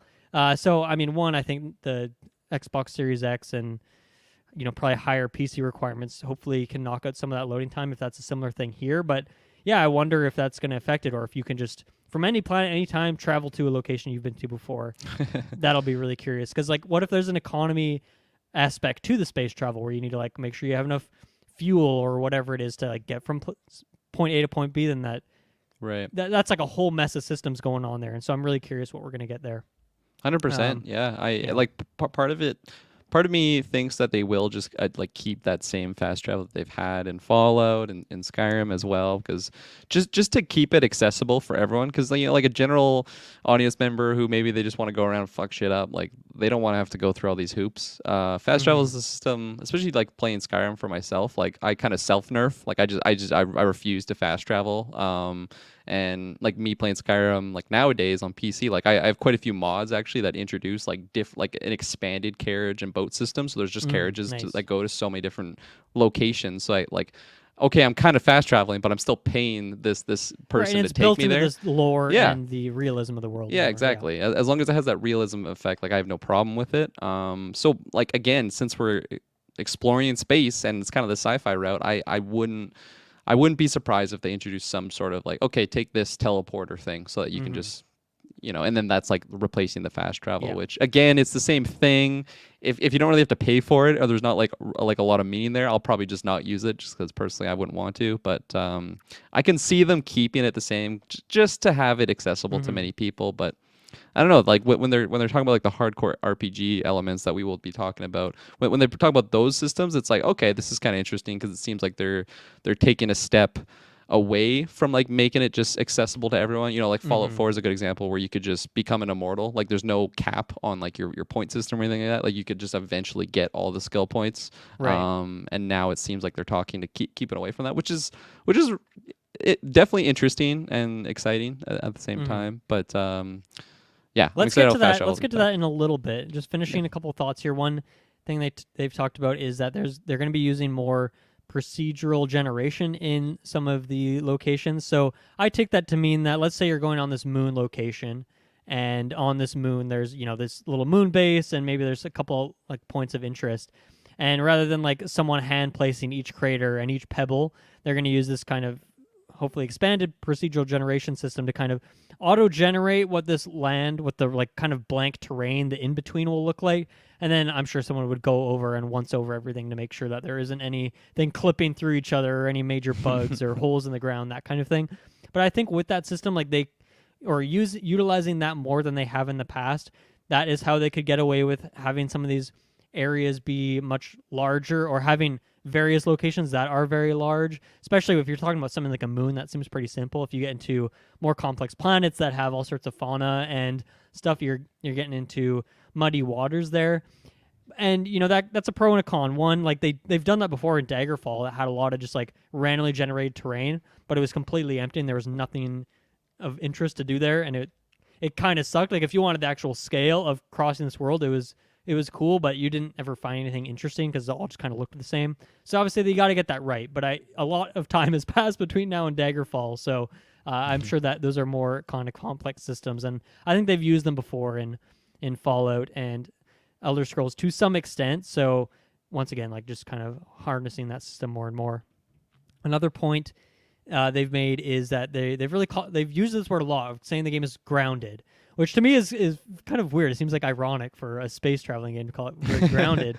And I guess I take that to mean that they mean this game is going to be more based in realism. So rather than kind of fantasy elements that they've played with before, kind of more in the Fallout realm of things, where like I guess just for me, like space travel and stuff like that, and like I maybe that means like there isn't just all these sorts of laser guns and crazy weapons, and definitely not like gonna have magic in any way. But I was really curious when I read this, like, okay, does this mean that it is strictly going to be that Earth, or maybe it's not, or maybe they have like a fictional Earth in this world, but whatever planet first had humans on it, spread out to these different colonies, and that's all we know, or is there going to be like alien races and crazy weird monsters on other planets? What do you think it's going to be of those two?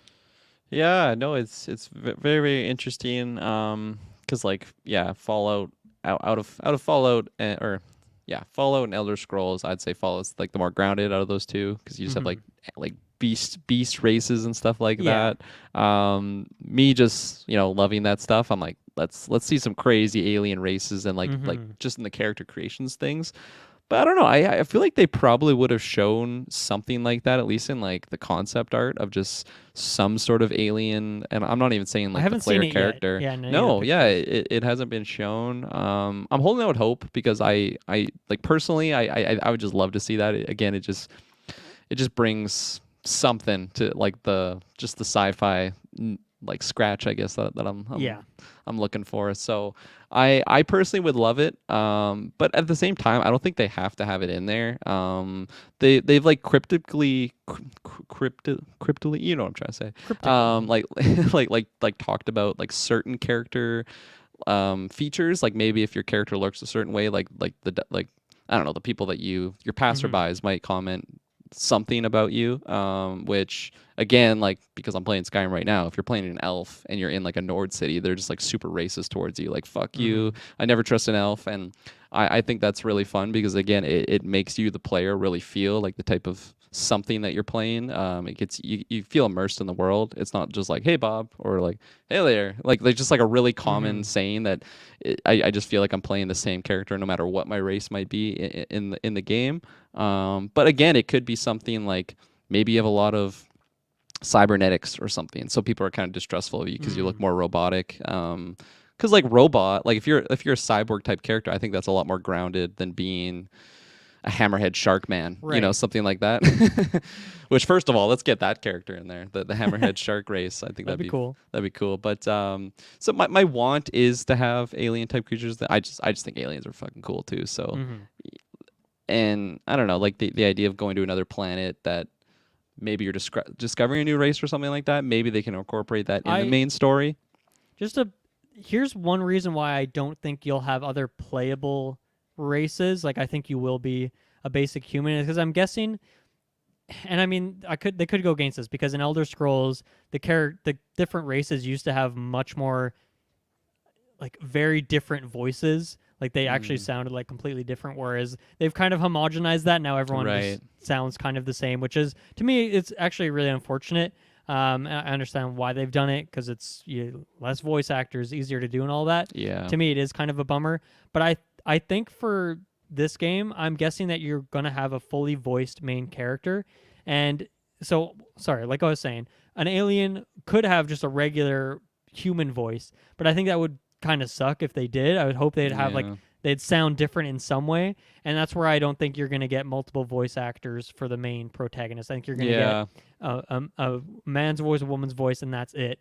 And so that's where I'd kind of go against the alien thing. But I do hope that exists in some way in the world. But I really I'm setting my expectations that that's not going to happen. Like maybe you do have some weird creatures on other planets, but I don't think you're gonna have other alien races. That would be Yeah. where I'd set my expectations. But I'd love to be wrong on that. You brought up some great points there. I kind of forgot that they're saying like the protagonist would be fully voiced. I don't think they did say that, but Oh, okay. I just think they're going down that route with Fallout 4 doing that. Yeah. And I'm really scared for Elder Scrolls. I just can't. I know. I'm really scared for that. I really hope they don't, just because I would hate to hear like the orc voice be the same as the Imperial voice. That would just Yeah. drive me completely nuts. So I just don't know if it's possible for a game with 9 races, but I think that's an easy way they could get away with doing it in this game is if you only have one type of race you can play as. Because also, if you have another Yeah. alien race that's very humanoid similar and you can't play as them, I think people would be pretty disappointed about that. So I think the easiest thing is Right. just only have regular humans. And No, like you're saying, like that's a great point. cybernetics, you can have them look different in different ways, but I think keep them humans at least. Yeah, no, you brought up some great points, and I'll definitely set my expectations. I think there, and again, I think my want is creeping in too much to my dialogue here. I'm forcing it into existence here, but the fact that I didn't see any type of alien, like like humanoid character, but also just weird creatures in the Hmm. concept art, I feel like that would have been a good place to just see like the types of creatures that you could be coming across, but also they could be saving that for story purposes, right? So, Hmm. but I think you're correct about the Yeah. humanoid player character at least, or human player character, Yeah. not just humanoid.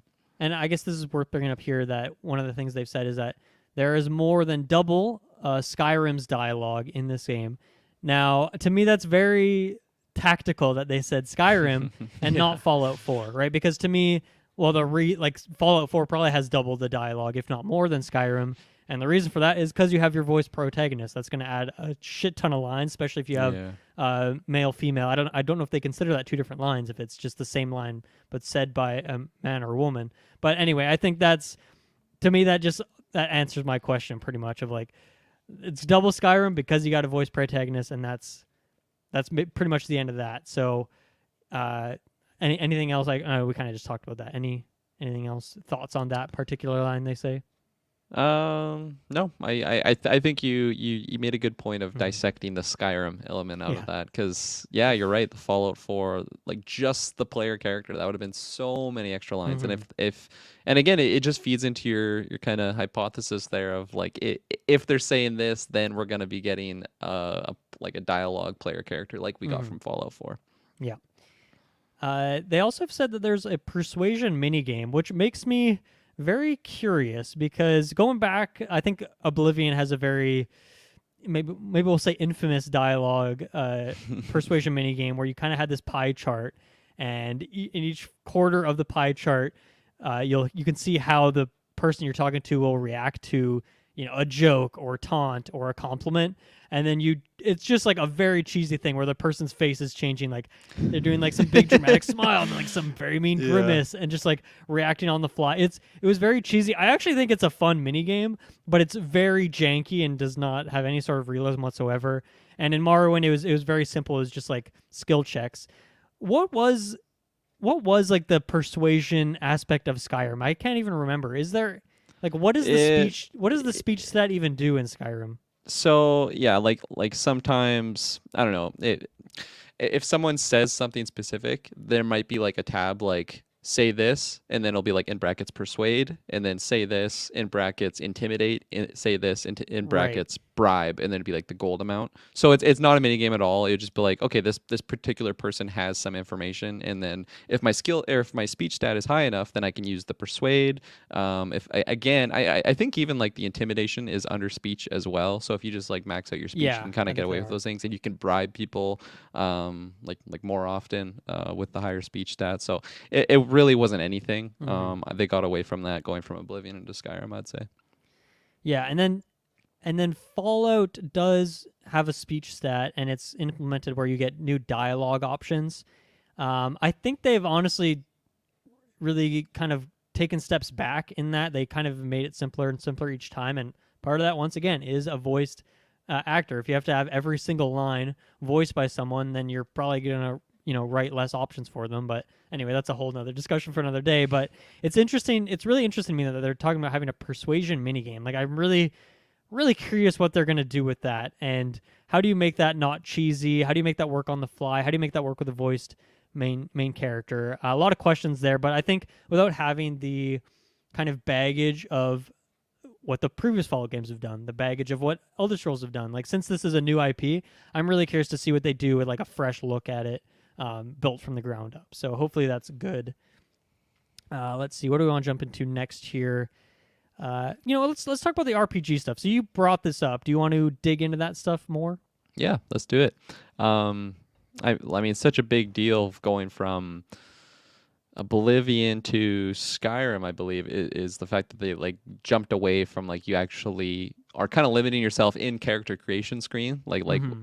Oblivion had that. Same with Morrowind, right? Like at the start, you choose Yep. like what sign you're born under, and then you kind of have like a special trait through that, and Yeah, then you pick you, your class, and yeah, then, yeah, they just removed that stuff in Skyrim. I mean, they put it in other places. Like they had the stones. What were those called? the Like standing the stones, standing stones in Skyrim. But they also just completely removed like strength, agility, right? personality. They just completely took those stats out, and Mm-hmm. they still had skills, but they took those base stats out. Right. So I like it because I was watching the what are they even called? Finding Starfield or something like that, like Yeah, on what do they YouTube. call them? Yeah, their It's little series. Yeah. yeah. So I was watching those in there, and it was funny. Todd Howard was bringing up how like, oh yeah, certain elements that we kind of, and he didn't say this exactly, but it's like, oh yeah, things that we used to do back in the day, people are coming out with them now, and they're really popular. It's like the stuff that we used to Mm-hmm. do. And then they're just talking about like bringing that back, but innovating on it and like making it more futuristic than just like you know what they had for those older types games, which personally for me is really interesting. I think when Skyrim was initially coming out, I loved it because I'm just a really indecisive person. So like I feel Mm-hmm. like if I have to decide what type of class I'm gonna be in like the first 2 minutes of game I've never even played or like experienced, Yeah, like what's the archery like? Like I don't know. Like is it gonna suck that's a if I great make a bow argument. Yep. character and then 20 minutes in it just fucking sucks and I have to remake it? And that was such a big like selling feature. I mean, I was gonna get Skyrim no matter what, but like just knowing that like you can kind of do anything and like flesh out. So that was really exciting for me. I honestly I kind of had these thoughts of just hearing like their dialogue about like innovating on that system. I would love if you start the game and like there's nothing like that like initially, and then maybe there's like a I don't know training sequence or like tutorial island type thing where you can kind of experience them all and then kind of like decide Mm-hmm. where you're gonna specialize in, because they've already mentioned like the different types of like things that you could be doing like you could be more focused on like exploring or just like I mean they showed off guns so I can imagine you could just join up with like the whatever I forget the faction's name now but like the more pirate centered people so Mm-hmm. you can kind like they're talking about like the different types of play styles you can do. Yep. I would love if they kind of expose it to you all and then you can kind of choose what class you're going to be there and then again that's where it brings in the hardcore elements where maybe it's not quite like an old school Diablo like skill tree where you have to be like, oh my god, am I Mm-hmm. putting the right points into agility here to like my min max my character here? I think they're gonna keep it a lot more basic than that, just because Bethesda's such a big thing now. Like they wanna make it accessible to everyone. But still, the fact that they're talking about bringing back those hardcore RPG elements, I think that's really awesome Mm-hmm. because it brings me hope that they're gonna be bringing it back for. Um, Elder Scrolls 6 and like future games in that sense because it's funny like I was saying like when Skyrim just kind of disregarded that I was like oh that's awesome but now that I've like dipped my toes and like played hundreds of hours of it I kind of have an idea of the different play styles and what those take so going into Elder Scrolls 6 I would love if they brought that back but that's a conversation for a Mm-hmm. whole nother day probably a whole nother year whole nother decade maybe but yeah so just the talks that they're having regarding the RPG system is really exciting for me because I just think it's gonna be awesome being able to specialize in Mm-hmm. different things that way.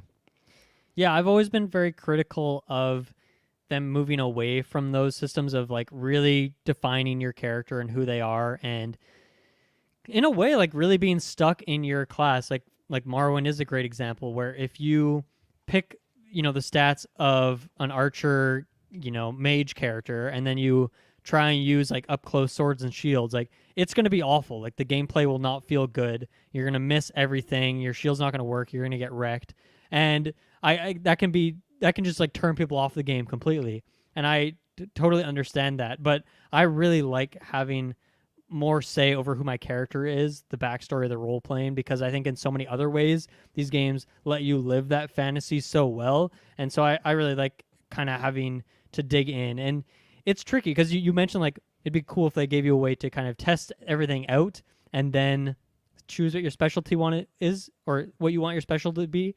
And like they've tried that, like both Oblivion and Skyrim have like this kind of intro dungeon, so to speak, where you get to use some of the game systems. You get to try out a bit of magic. You get to try out a little bit of Right. the bow and arrow, the sword.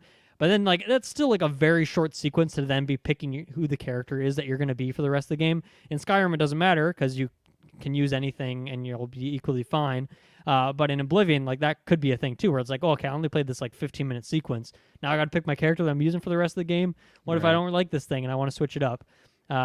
So yeah, I think there's like some middle ground to be found there. And even in like their older games, like Morrowind has a lot of balance issues, and like it's very like the leveling system. I know it so well now that for me, I totally understand and I know how to work around it, and it works well for me. But it is not very intuitive in any way. So I understand why they've made the changes that they have.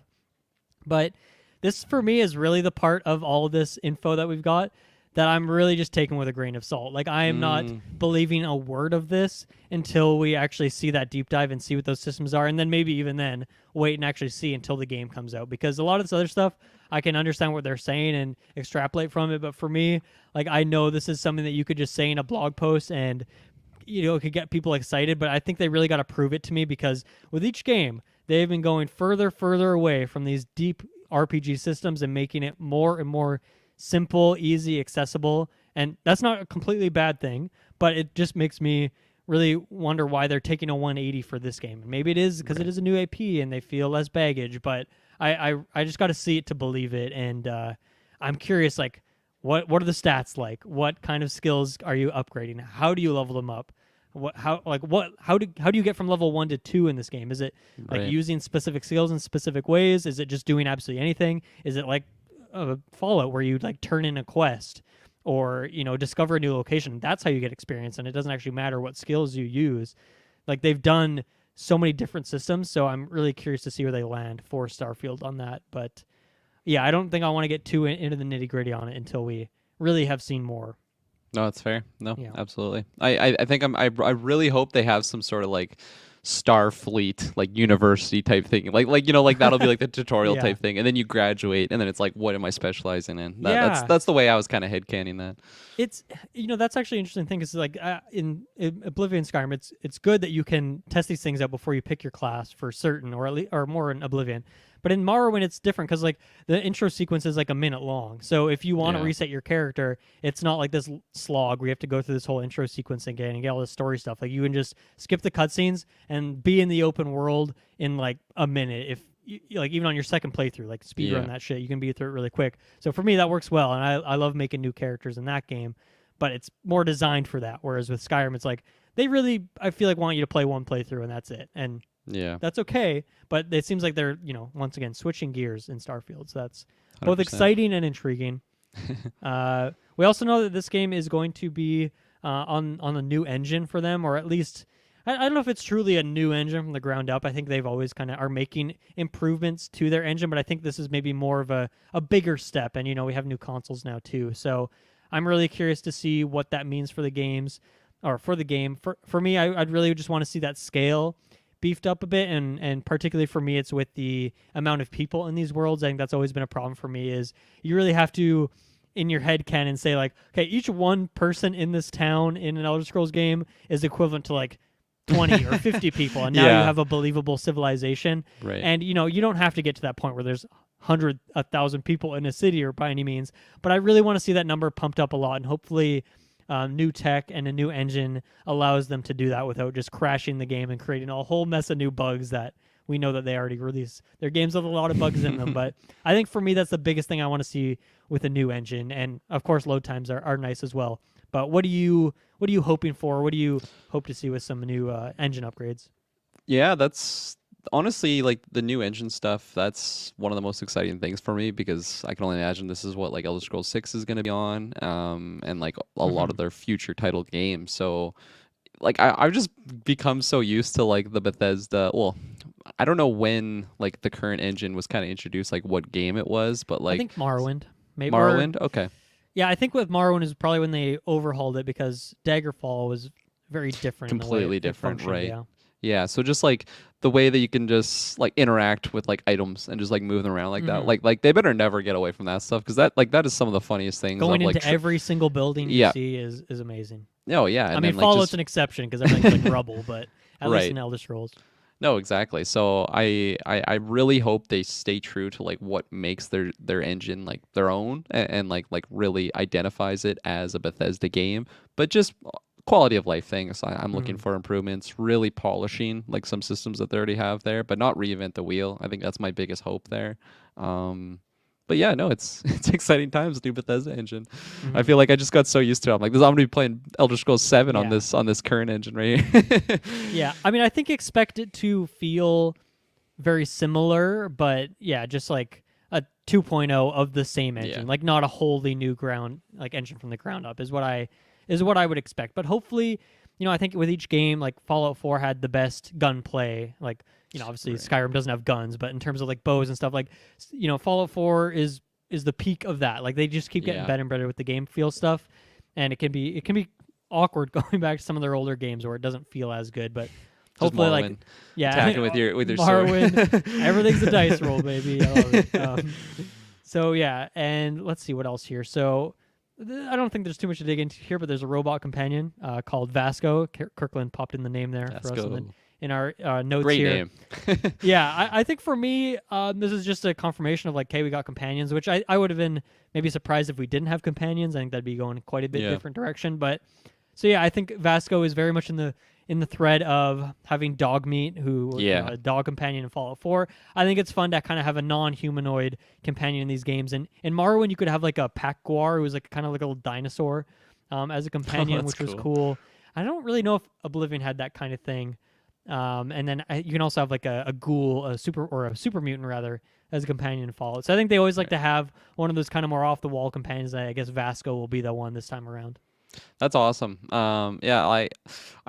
I imagine it'll have a voice to it, like it being a robot, so different from Dogmeat. Like I'm expecting some nice witty humor and one-liners, and something that I think they really improved on going from just all their games. Fallout 4 was kind of showing that of just like the dialogue that you'll be getting from your companion. Like maybe you're doing something and they'll just comment on like the region or a certain character or just like a random story element. They'll just talk about. And again, you feel like you're immersed in the world. Like, okay, I have this person next to me, and it's not just it is an NPC, but it doesn't just feel like one. Like it feels like a part of the world. Like it feels like a real person's there, like conversing with me. So, just like what this like. They have actual images of this creature thing. It was in like the small trailer I think they initially had.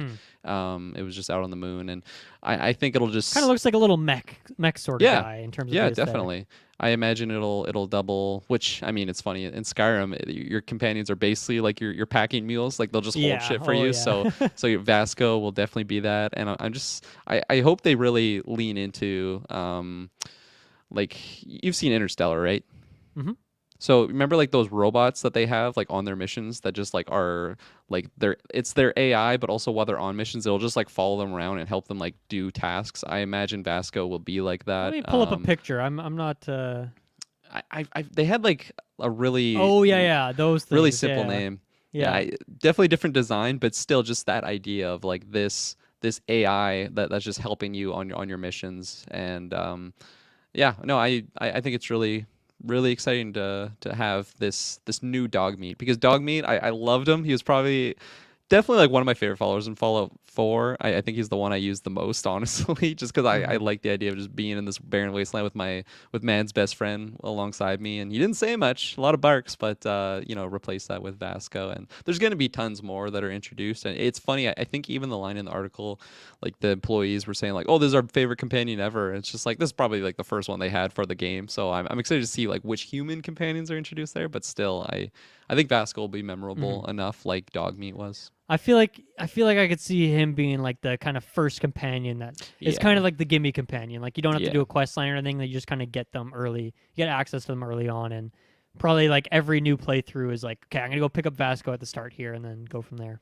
Something I'm really hoping forward, or I'm really hoping that they have in the game, especially around Vasco, is the ability to kind of customize him, especially if it's just like really a robot that you have with like just change, like his colors and kind of like his art, like not change like, okay, now he has a super rocket on his shoulder or something like that, but like maybe just actually, now that I say it, throw that in there. That's a great idea.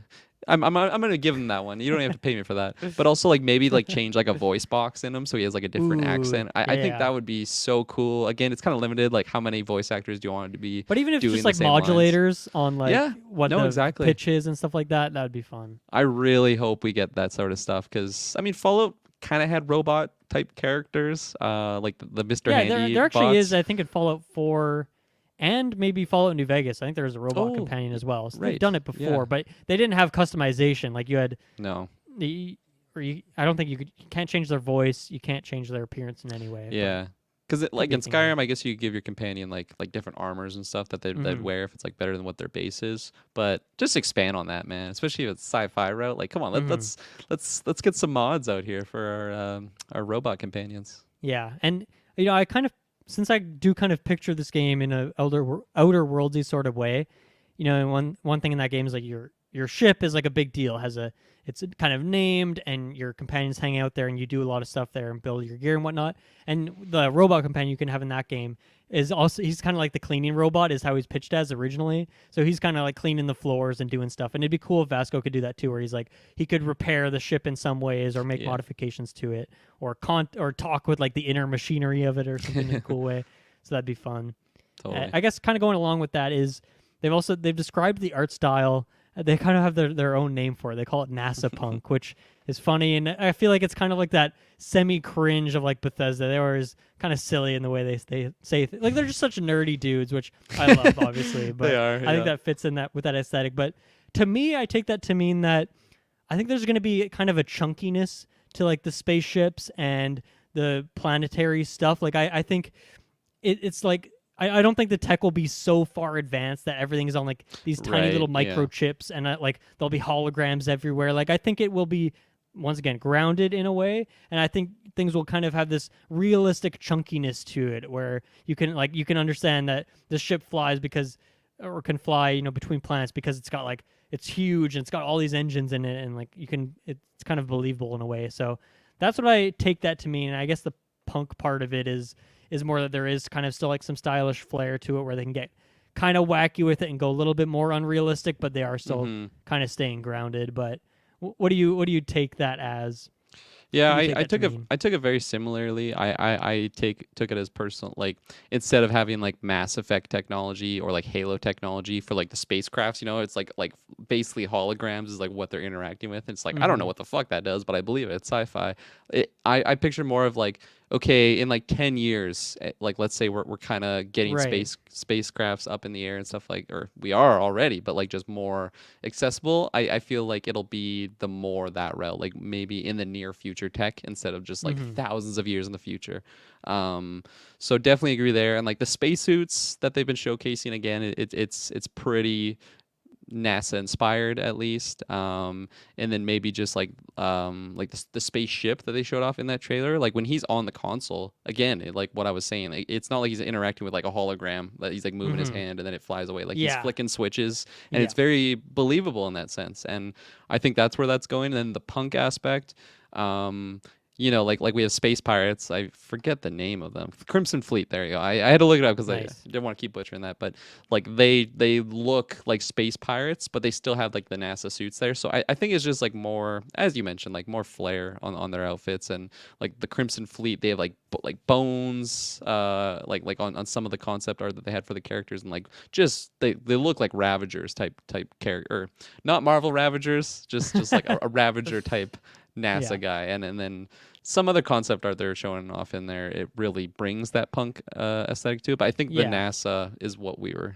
both saying there. I mean, it's funny. Todd, I think it was in that article. Todd Howard said that he actually went to like SpaceX to like get Right. like motivate or inspiration or whatever the hell. Well, he I was remember there was doing like this round table with him and Elon Musk last year, and it was like, Oh, who was cares there? about this? Like, who would Yeah. want to listen to this? It's so weird. Like, I don't know. Once again, like to me, like the Bethesda cringe nerdy stuff at times. Like it just seemed really weird to me. Absolutely.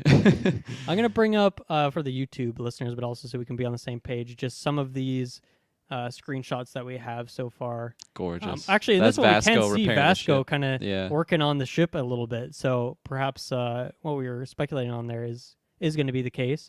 To me, like some of these cities are pretty vast and wild. It's not Yeah. like they're just little tiny settlements plopped down on these different planets. Like it seems like these civilizations on these other planets have been in development for decades, if not centuries, in a way. So Right. I don't know exactly what the timeline is of things and where it relates to like Earth or if it's a completely fictional world.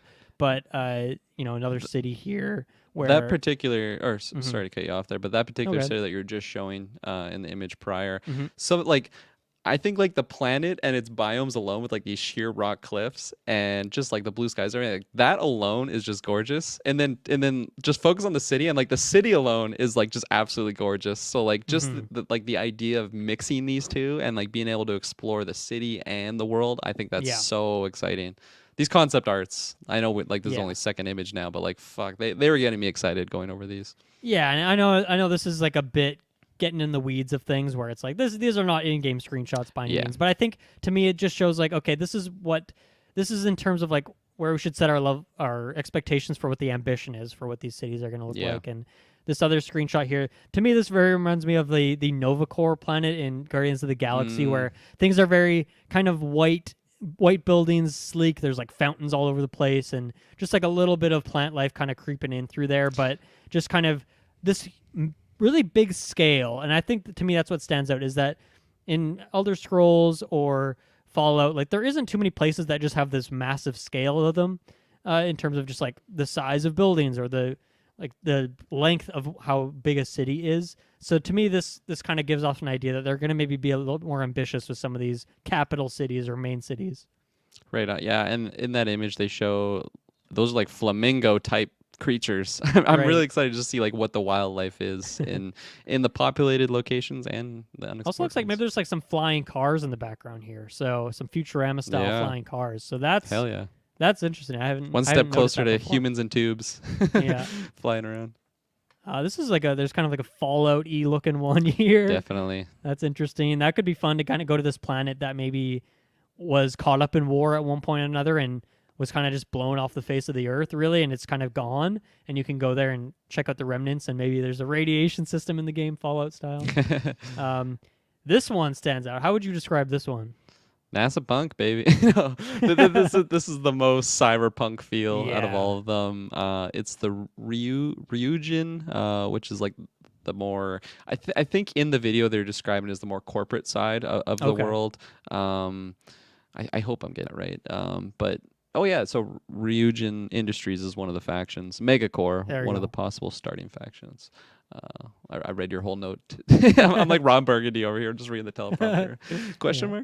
mark. But no, like this personally just screams. I don't know why, but just screams like bad shit is going on at lower levels of Sure. this location. I feel like there's gonna be some really exciting like side quest type things Mhm. offered here. This was really surprising for me to see a location like this. When we got the initial teaser and just, these months that we've known about the game and we haven't seen too much, like when I saw this, I was really surprised. I was not expecting a cyberpunk feel to the locations. And not every location will be like this by any means, but it still to me shows like, wow, we're actually getting kind of like a cyberpunk feel to some of these places that was really surprising to me. Absolutely. This one, yeah, I don't know if there's much else. This kind of reminds is that Nova Core sort of style once again, I think. I love the light and like the brightness to it because like that Hmm. other image we were showing off where it looked more Fallout-y, like that's so different from what this is, you Yeah, know. definitely. And then And sorry, yeah, the one before that last one with the different ship. I'm so excited to see like what different ships are available and in the world. right. If you can upgrade Uh, yours, exactly. Yeah, or in what that's ways you can really upgrade exciting. yours. Yeah. That's a good way to add to the RPG system. Like I Mm-hmm. think that actually does a big part of it. Like upgrading your ship is a really noticeable way to improve your character, which is something they haven't really done before. Like, yes, you could have houses in Oblivion and Skyrim, and in some Mm-hmm. Fallout games as well. But I think it's a much different vibe to have your own ship that you Definitely. can customize. And like one of my favorite place or my last place style, I guess I would say for like my Fallout 4 experience was actually playing like a really sciencey heavy character. And I feel like Mm, that can be expanded so much more in a game like this where you're actually like working on ships and like just like mm-hmm. like such further technologies than what Fallout 4 is introduced. And Fallout 4 has some wild like things you can create with the science stat of like Yeah. making just a really like sciencey type weapon. But like here, if you can, if I'm focusing my character to be more that route, more of a intelligence character, like I want to be able to make crazy shit like that, you know? Mm-hmm. So let's split the atom. Yeah. And then this last image that there's like some other videos and stuff, but this is the last one I wanted to pull up where to me this could be the cyberpunk location. Like this could just be Right. like what the Yeah. outside of it looks like, but this is a really cool location. It appears to kind of just be a city that's kind of in an endless ocean. So I wonder if this is like an ocean planet that they've come to. But it just really cool. The city on the ocean with this kind of this dome, which maybe that dome makes me think that perhaps the oxygen levels on this planet, like you can't just breathe here. So instead, it's Right. just this small colony, and maybe you can like do some scuba diving or something like that. Which that would be interesting because you can go in the water in there are some of the other games, but there's not like any systems tied to it. It's just like your regular No. systems, but you're walking around in the water and it's kind of janky. So I cannot wait to go to this location. This is a beautiful city. Oh yeah. No, absolutely. I can't wait to go there. And yeah, I think that was there's a couple other videos, but we'll just I think that was enough to kind of dive into there. In terms of locations, what else do we want to talk about? I guess we can talk about some of these factions a little bit. So there's 5 factions that we know about so far. I'm sure there'll be some other ones, maybe some smaller ones. But we got the United Colonies, which is the future space republic idealized. There's the Freestar Collective, a space Western fantasy, people out there on the frontier. So that's interesting. I guess that's people who are checking out new locations, kind of exploring. These are the Ryujin Industries that you talked about, the Megacorp, one of the possible starting factions. So the idea of a starting faction is interesting as well. Like, is when you're making your character at the very beginning, that's another interesting too. It's like, well, I don't really know much about this faction, but you're just going to join them off the bat without knowing them. So we can dive into that some more. There's the Crimson Fleet, which is a group of pirates that you can either join or betray. So to me, that seems kind of like the Raiders of this game, where it's just like kind of classic bandits, but it's cool. You can join them in some way, because I think that's something they've done a little bit before, where you can join kind of the kind of basic bad guys. But I feel like I've always wanted to just join the Raiders whenever I want, and it seems like maybe they're doing that a bit here. And then House of Varun, which is a group of fanatical religious zealots. So I feel like you gotta have your kind of cult-like religion in these games. So kind of hitting all the bases here with some of these factions. Yeah, no, this I feel like initially seeing the factions, I didn't really take much from it, but when I was actually watching those videos of like Todd Howard and some of the other nerdy Bethesda boys, of just like talking about maybe certain interactions that you'd have with the the different factions. I don't know why I'm trying to say colonies there, but the different factions, because again, my mind just kind of went to Fallout 4, and in that, like, there was many factions where you kind of had to choose a side, and then that would be like maybe you could interact with all of them and do some missions, but then it become a certain point in that quest line of that faction of like, hey, you got to be with us or you're not with us, and then it kind of pushes away from that. I think it's going to be kind of similar in that regard. I think these, like, do you think you could go through the main story without choosing one of these? I don't think so, like, at all. Probably not the main story. I think there's going to be that classic Fallout 4 moment, or even the Skyrim moment, where you got to pick which side you want to go with for the main quest, at least. But I think you could still dump 200 hours into this game without selectively choosing one. Which, I mean, like, personally, I love the idea of like not like you could spend and this will be the case, I'm sure, but like you could just spend hundreds of hours without even interacting with these people, or maybe not interacting, but like actually like, you know, donning their outfits and like representing their banner. Like I feel like if, okay, let's say I'm going with House Varun here, and then I am just really interested in their story, and then to just find out more, is that where it's like, okay, well, you can't be with anyone else and you can't even experience that until a new character, which I don't know. I'm kind of torn on that, because like just earlier I was saying like why they should be bringing back these elements of kind of choosing like your playstyle and going that route, and then like I guarantee I'm going to be playing multiple different characters in these games, as I do with all different types of Bethesda games, but I don't know. Like I'm unsure on how I feel, at least from the way that Todd Howard and the boys were like talk, and there's a female in there, just the Bethesda peeps like talking about the specific interactions that you're going to be, because I think personally everything they're saying it felt way too samesies for Fallout 4, and Fallout 4 is great. I don't want to like shit talk it too much, but especially with like a lot of the faction people that they introduced, or the different factions that they introduced, because I really liked all of the factions. I think they were really cool, but for some reason, I don't know why it rubbed me like slightly the wrong way. I don't even know why. Like I don't have much like backing or anything for like my feelings, but that's just how I felt initially from their dialogue. Because as I was saying, like when I first heard about the factions, I'm like, oh, that's cool. Like these people sound pretty cool. But then just them like saying how like, oh yeah, like you could be a bad guy here, but then maybe if you're more the good guy, you're kind of like betraying them, and then like and then like I could just visualize what that quest is going to be Mm-hmm. looking like, and it's like, I did that in Fallout 4. I want something completely different here. How Mm-hmm. did you how do you feel about overall the factions and just Yeah. kind of what I was talking about? Also, just to quickly plug something, I did a Out of Mana episode with my friend Cody a while ago, and we like dived super deep into Elder Scrolls and what we want to see for the next ones. Mhm. And one of the sequences, sections we talked about in there was factions, and because I feel like this has always been both my favorite part of these games, but that also is a part where I just see like there's so much room for improvement. One of my biggest problems with the factions in the previous games is that when you become like the leader of a certain faction, that just doesn't do anything for you. You don't get any sort of power. Like maybe you get some cool weapon or something, but then you're still the grunt who's going around to do random fetch quests and stuff. So I think what I'd like to see is just more involvement with maybe the different factions in terms of getting ranked up in them requires you to maybe do more interesting stuff, or maybe you need certain stats as well as achieving like completing certain quests, but then also seeing like greater rewards for when you do get up those levels, like having more power, and in this case like having more say on different parts of the different worlds. And I to me like it's never made sense that you could be the leader of the Mages Guild and the Fighters Guild and the leader of the Dark Brotherhood and the Thieves Guild and an Imperial Legion member. Like it always has rubbed me the wrong way, and that's where I love making a second character, and I'll just do a Right. playthrough where this is my Fighters Guild character, and that makes sense. And then when I've done the Fighters Guild and cruised around, I'm happy to sunset that character, move on. The next time I'll come in with my Mages Guild character, because also that works well with the stat system. But I guess what I'm getting at here is that I like kind of having to be selective in a way, and I just want to see them really revamp the system and make the factions that much better, because I guess to me it's always been the faction quests have been the part I really like and the characters involved, but in terms of the overall structure of it, I think there's definitely some room for improvement, and so Yeah. hopefully they do that here. And I think they have the resources too. And one of the problems with something like a Fallout 4 or even a Fallout 3, coming into Fallout 3, it's like, well, all this lore is already established. Like the Dark Brotherhood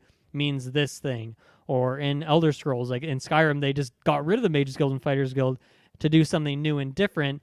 And I liked that, but I also didn't like that there wasn't a Fighters Guild location in each city. I really liked visiting the different guilds Right. in the previous games, but then also they made it less generic than just Fighters Guild and Mages Guild that Yeah. Morrowind and Skyrim had. So I think they have room here to kind of get creative and do more of that stuff without having that baggage of the previous games. So I think they are kind of set up for success in that way by just what do we want this guild to be? We're building it from the ground up. There's no expectations. We can do whatever we want, and people aren't going to be, well, people could be mad for whatever reason, but they're not going to be mad because it's not consistent with what this previous game did 20 years ago, No, that's a really good point. I like the line there that you said of like, I really like the faction quests that they have. It's just like the factions as a whole have so much room for improvement. Because like just playing through Skyrim now, like there's a lot of fun faction type quests that I do that like once I know I'm at the end, it's like I don't even want to do the end here, because then I'm just like the leader of this, which makes no sense. And then because I'm just gonna be going out like around doing my own thing, and then some guard is gonna be like,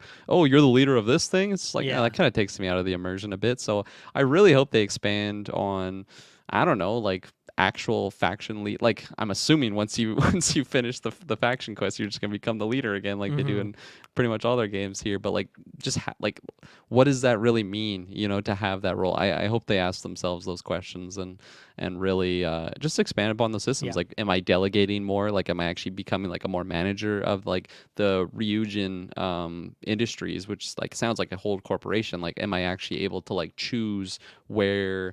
I don't like random example. Like, can I terraform something? Because I I just have a lot more say in that like CEO type chair or Yeah. whatever I'm going to be. I mean, as if the they have a faction bunch leader. of planets, like I could definitely see them making that something where you could Yeah. maybe not declare war necessarily, but just like blow up a certain area. Like I don't know if they blow up a whole planet, because that goes away from the whole grounded thing. Could happen. But a city, could be a thing. Or They did that in maybe you Fallout take 3. over a city and then their guards take over that city now instead of what Right. was there before. So I think there's definitely room for that, and I'm excited in one way too, and then I hope that it's not just like the Ryujin Industries exist on this one planet and this is their city, and this is where they patrol. Like I think it'd be really cool to see like how House of Arun, the kind of religious zealots, how their different sects on different planets react. Like maybe on this one planet they have this specific goal in mind, and maybe they're also part of House of Arun, but they have different objectives than the people who live on this other planet. And just to visit, and like if you're going to this new planet that you haven't been to before, but you're part of the Crimson Fleet, it's like, okay, I can go to the Crimson Fleet base. I can start my way there and meet some people, and I can get some quests from there, and that's how I can get my foot in the door in this new location. That stuff could be really cool, and hopefully it's not just like we control this one planet, they control this one planet, we're gonna go to war. Like hopefully it's a bit more dynamic, and there can be a mix of all these different factions on different planets interacting with each other.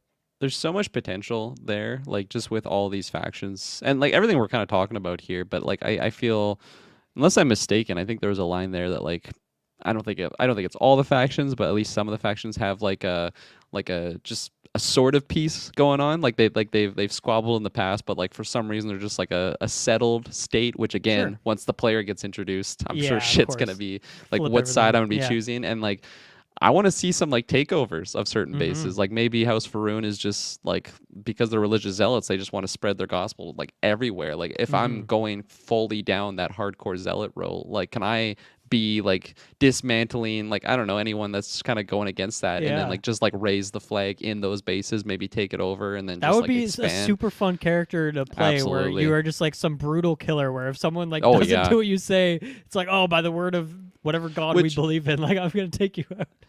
And like I think in Fallout 4, like the main army dudes, like the dudes in like the Steel Legion, the Dark Brotherhood, is that what they're called? The Dark Brother. That's Elder Scrolls. The Brotherhood of Steel. Sorry. There you go. Because you said it earlier, and then I'm like, I think he's mixing here. I am more of a Elder Scrolls guy, so of course I think of the Brotherhood of Steel. I mean, you pulled it up. I wouldn't. There's no Brotherhood in this game. They didn't. I like that. They ditched that nomenclature. Then I won't get confused on the review and say Dark Brotherhood. But like the Brotherhood of Steel definitely fit that role, I guess. Like they weren't religious zealots, but still they were kind of that role. Like if you're not with us, you're against us, and like our word is right. Yeah. And I think when you take that religion and like at like extreme side of it, religion, like there's just some good content for like a fun role playing element, and also just the side characters that you're gonna be introducing. Like I can already picture the companion they'd be getting like through there. Like he's basically gonna be a paladin cutout, right? Like just super righteous and just very like close minded in aspects, which it like makes them unique. And I'm really excited to just explore that route. Yeah, and they say here in these very brief descriptions that the Crimson Fleet you can join or betray, and then Ryujin is a possible starting faction. So obviously there's like some inconsistency here of like, are all these factions joinable? Can you join or betray any of them? Like what exactly is the vibe here? And hopefully there'll be a bit more, because I think 5 seems like maybe a bit low if we're talking about all these different planets and locations. But once again, maybe we're getting out of like caught away here in terms of how many different planets there's going to be in different locations. Right. So don't want to get too far ahead of the race here, but I'm very excited to see how they take these faction systems that they've already had a lot of success with, and how they expand it in this new game. Yeah, 100%. I think the number of factions, it didn't really feel weird to me, because I think in my mind I was kind of comparing it just to what I'm used to. So because I'm more well-versed in Elder Scrolls, maybe I'll just pull from that. Like, we have, like, Dark Brotherhood, the Companions, which is the Fighter Quest, the College of Winterhold, which is the Mages Guild. I don't know if I would count, like, Thieves. I don't know if I would count, like, the Civil War, like, the Stormcloaks and the Imperials, but I guess that's that's already more than 5. Like just in there. So I imagine if this is like the scale of what this is, like it's Starfield. Like you got to have more than just 5 factions there. So I would hope there is a lot more, and I hope some of the smaller ones, like they just feel like a really weird like side separatist group that are just kind of doing their own thing on like this backwater planet. Like they're obviously don't have the scale of like what a Ryujin like Industries would have. And I think that would be so fun though if you could just like fully dive into that camp, and you're just kind of going against the big guy, and you kind of have to rely on your guerrilla warfare tactics or whatnot. But based on what we do have here, even between these 5, like I feel like there's a lot of room for playing multiple characters, trying things in different ways, and very exciting. But shout outs to Morrowind that had like 15 factions or something. Like that. Like, Shouts there's out a to lot It all comes back to going on. Morrowind, especially on Sidequest. One thing I wanted to mention regarding the factions is I think it's the United Colonies, which they seemed like the most like vanilla out of Yeah, all the definitely. factions that they're showing off. Like it seemed, I don't know, especially with just what our main character kind of was wearing, like in that first trailer. I feel like Mhm. that'll be kind of the one that is showcased the most of just like this is the one that looks the most like NASA, Mhm. which is kind of interesting when you have that line from the article saying like Ryujin is a possible starting faction. So is it just gonna Right. be the game starts and you can choose right away? Yeah, like I wonder if there'd be different starting locations. That's something they've never done before in any of their games. You Yeah, always that have would be one very set interesting. place, and I mean that's one of the first things. Like one of the first Skyrim mods I downloaded was just like randomizing your start location for variety's sake. Alternate start. Yeah, Yeah, that's exactly. You that's my gotta have favorite one. But I think that would make sense to me. You start in a different city of where your faction like grew up, or where your character Yeah, grew up to get to the point where they're at would make sense. So that would be 100%. cool too. And once again, anything that incentivizes multiple playthroughs to me is good because it has to be a fully fledged effort for that to like.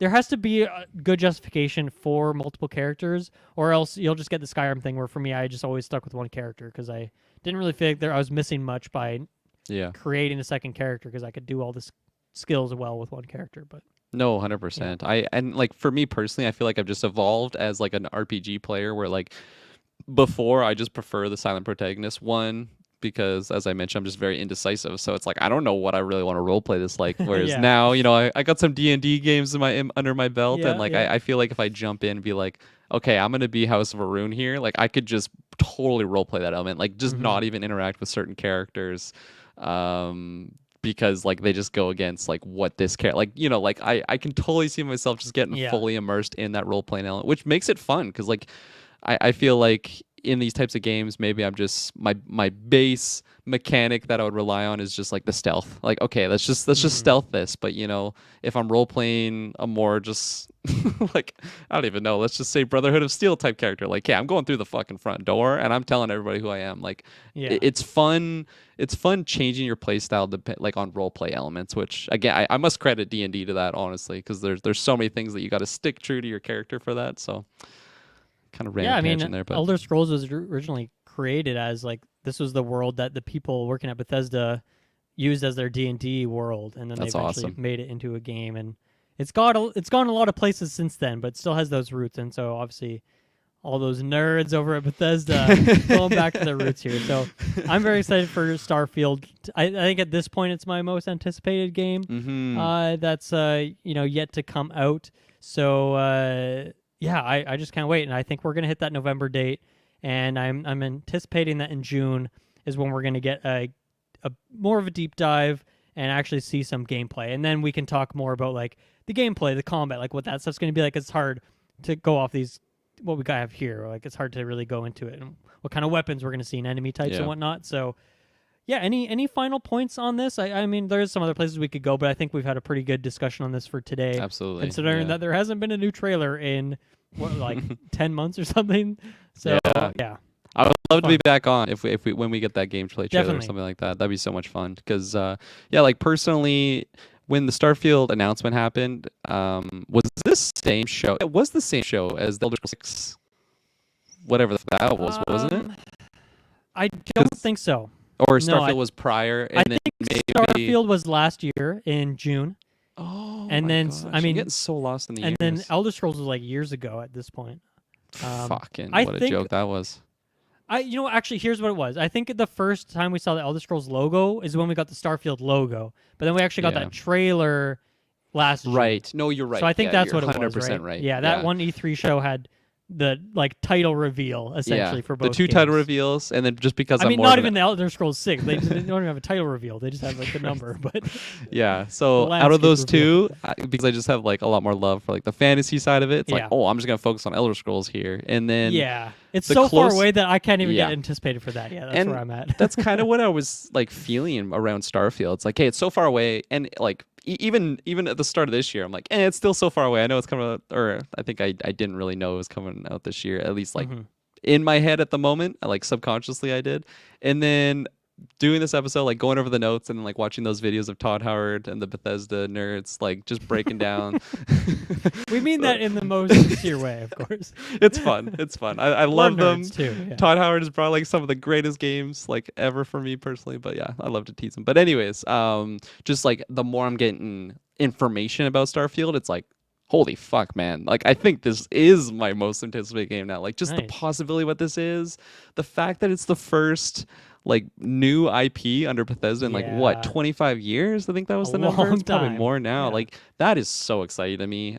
Just thinking about like the uniqueness that Fallout and Skyrim or Elder Scrolls brings to like just their own thing. Like okay, Fallout's very separate from Elder Scrolls, obviously, and then now we're adding this brand new sci-fi element that's Starfield. I am so excited. I hope it hits really hard on this first one.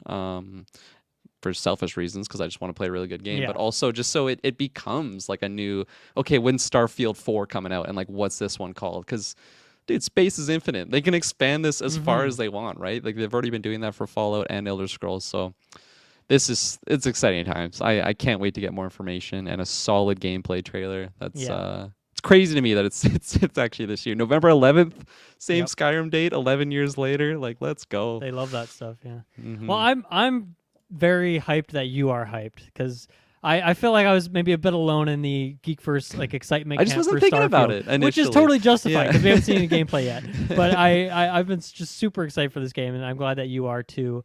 And yeah, we'll report back when there is more news, a trailer hopefully soon. And yeah, I'll be playing this game day one. I don't care what else comes out that day. If anything tries to come out that day, I'm not buying your game. So please, give me a bit of a break because I will be playing Starfield instead. Unless like Spelunky 3 comes out, and then I might split my time, but that's not going to happen. So we'll come back on this. And that's pretty much all we had for today. This is a really fun episode. I've been wanting to talk about Starfield. I think it was a good time to do so. And yeah, any final thoughts here, Kirklin, before we sign off for the day? I don't think so. That was fun. We kept it, 2 hours plus, but still, I feel like that's pretty short for you and I. I thought it would be a shorter episode. I was wrong yet again. Yeah. Okay. So we'll see everyone next week for Nintendo Switch Sports and Elden. I don't know when that Elden Ring episode is going to drop. I know I'm recording it on Sunday, or at least that's the plan. So it'll go up at some point in the next couple weeks. But yeah, I look forward to that. So many games. I'm very excited. What a fun time to be a gamer. Thanks everyone for listening, and we will see you next time.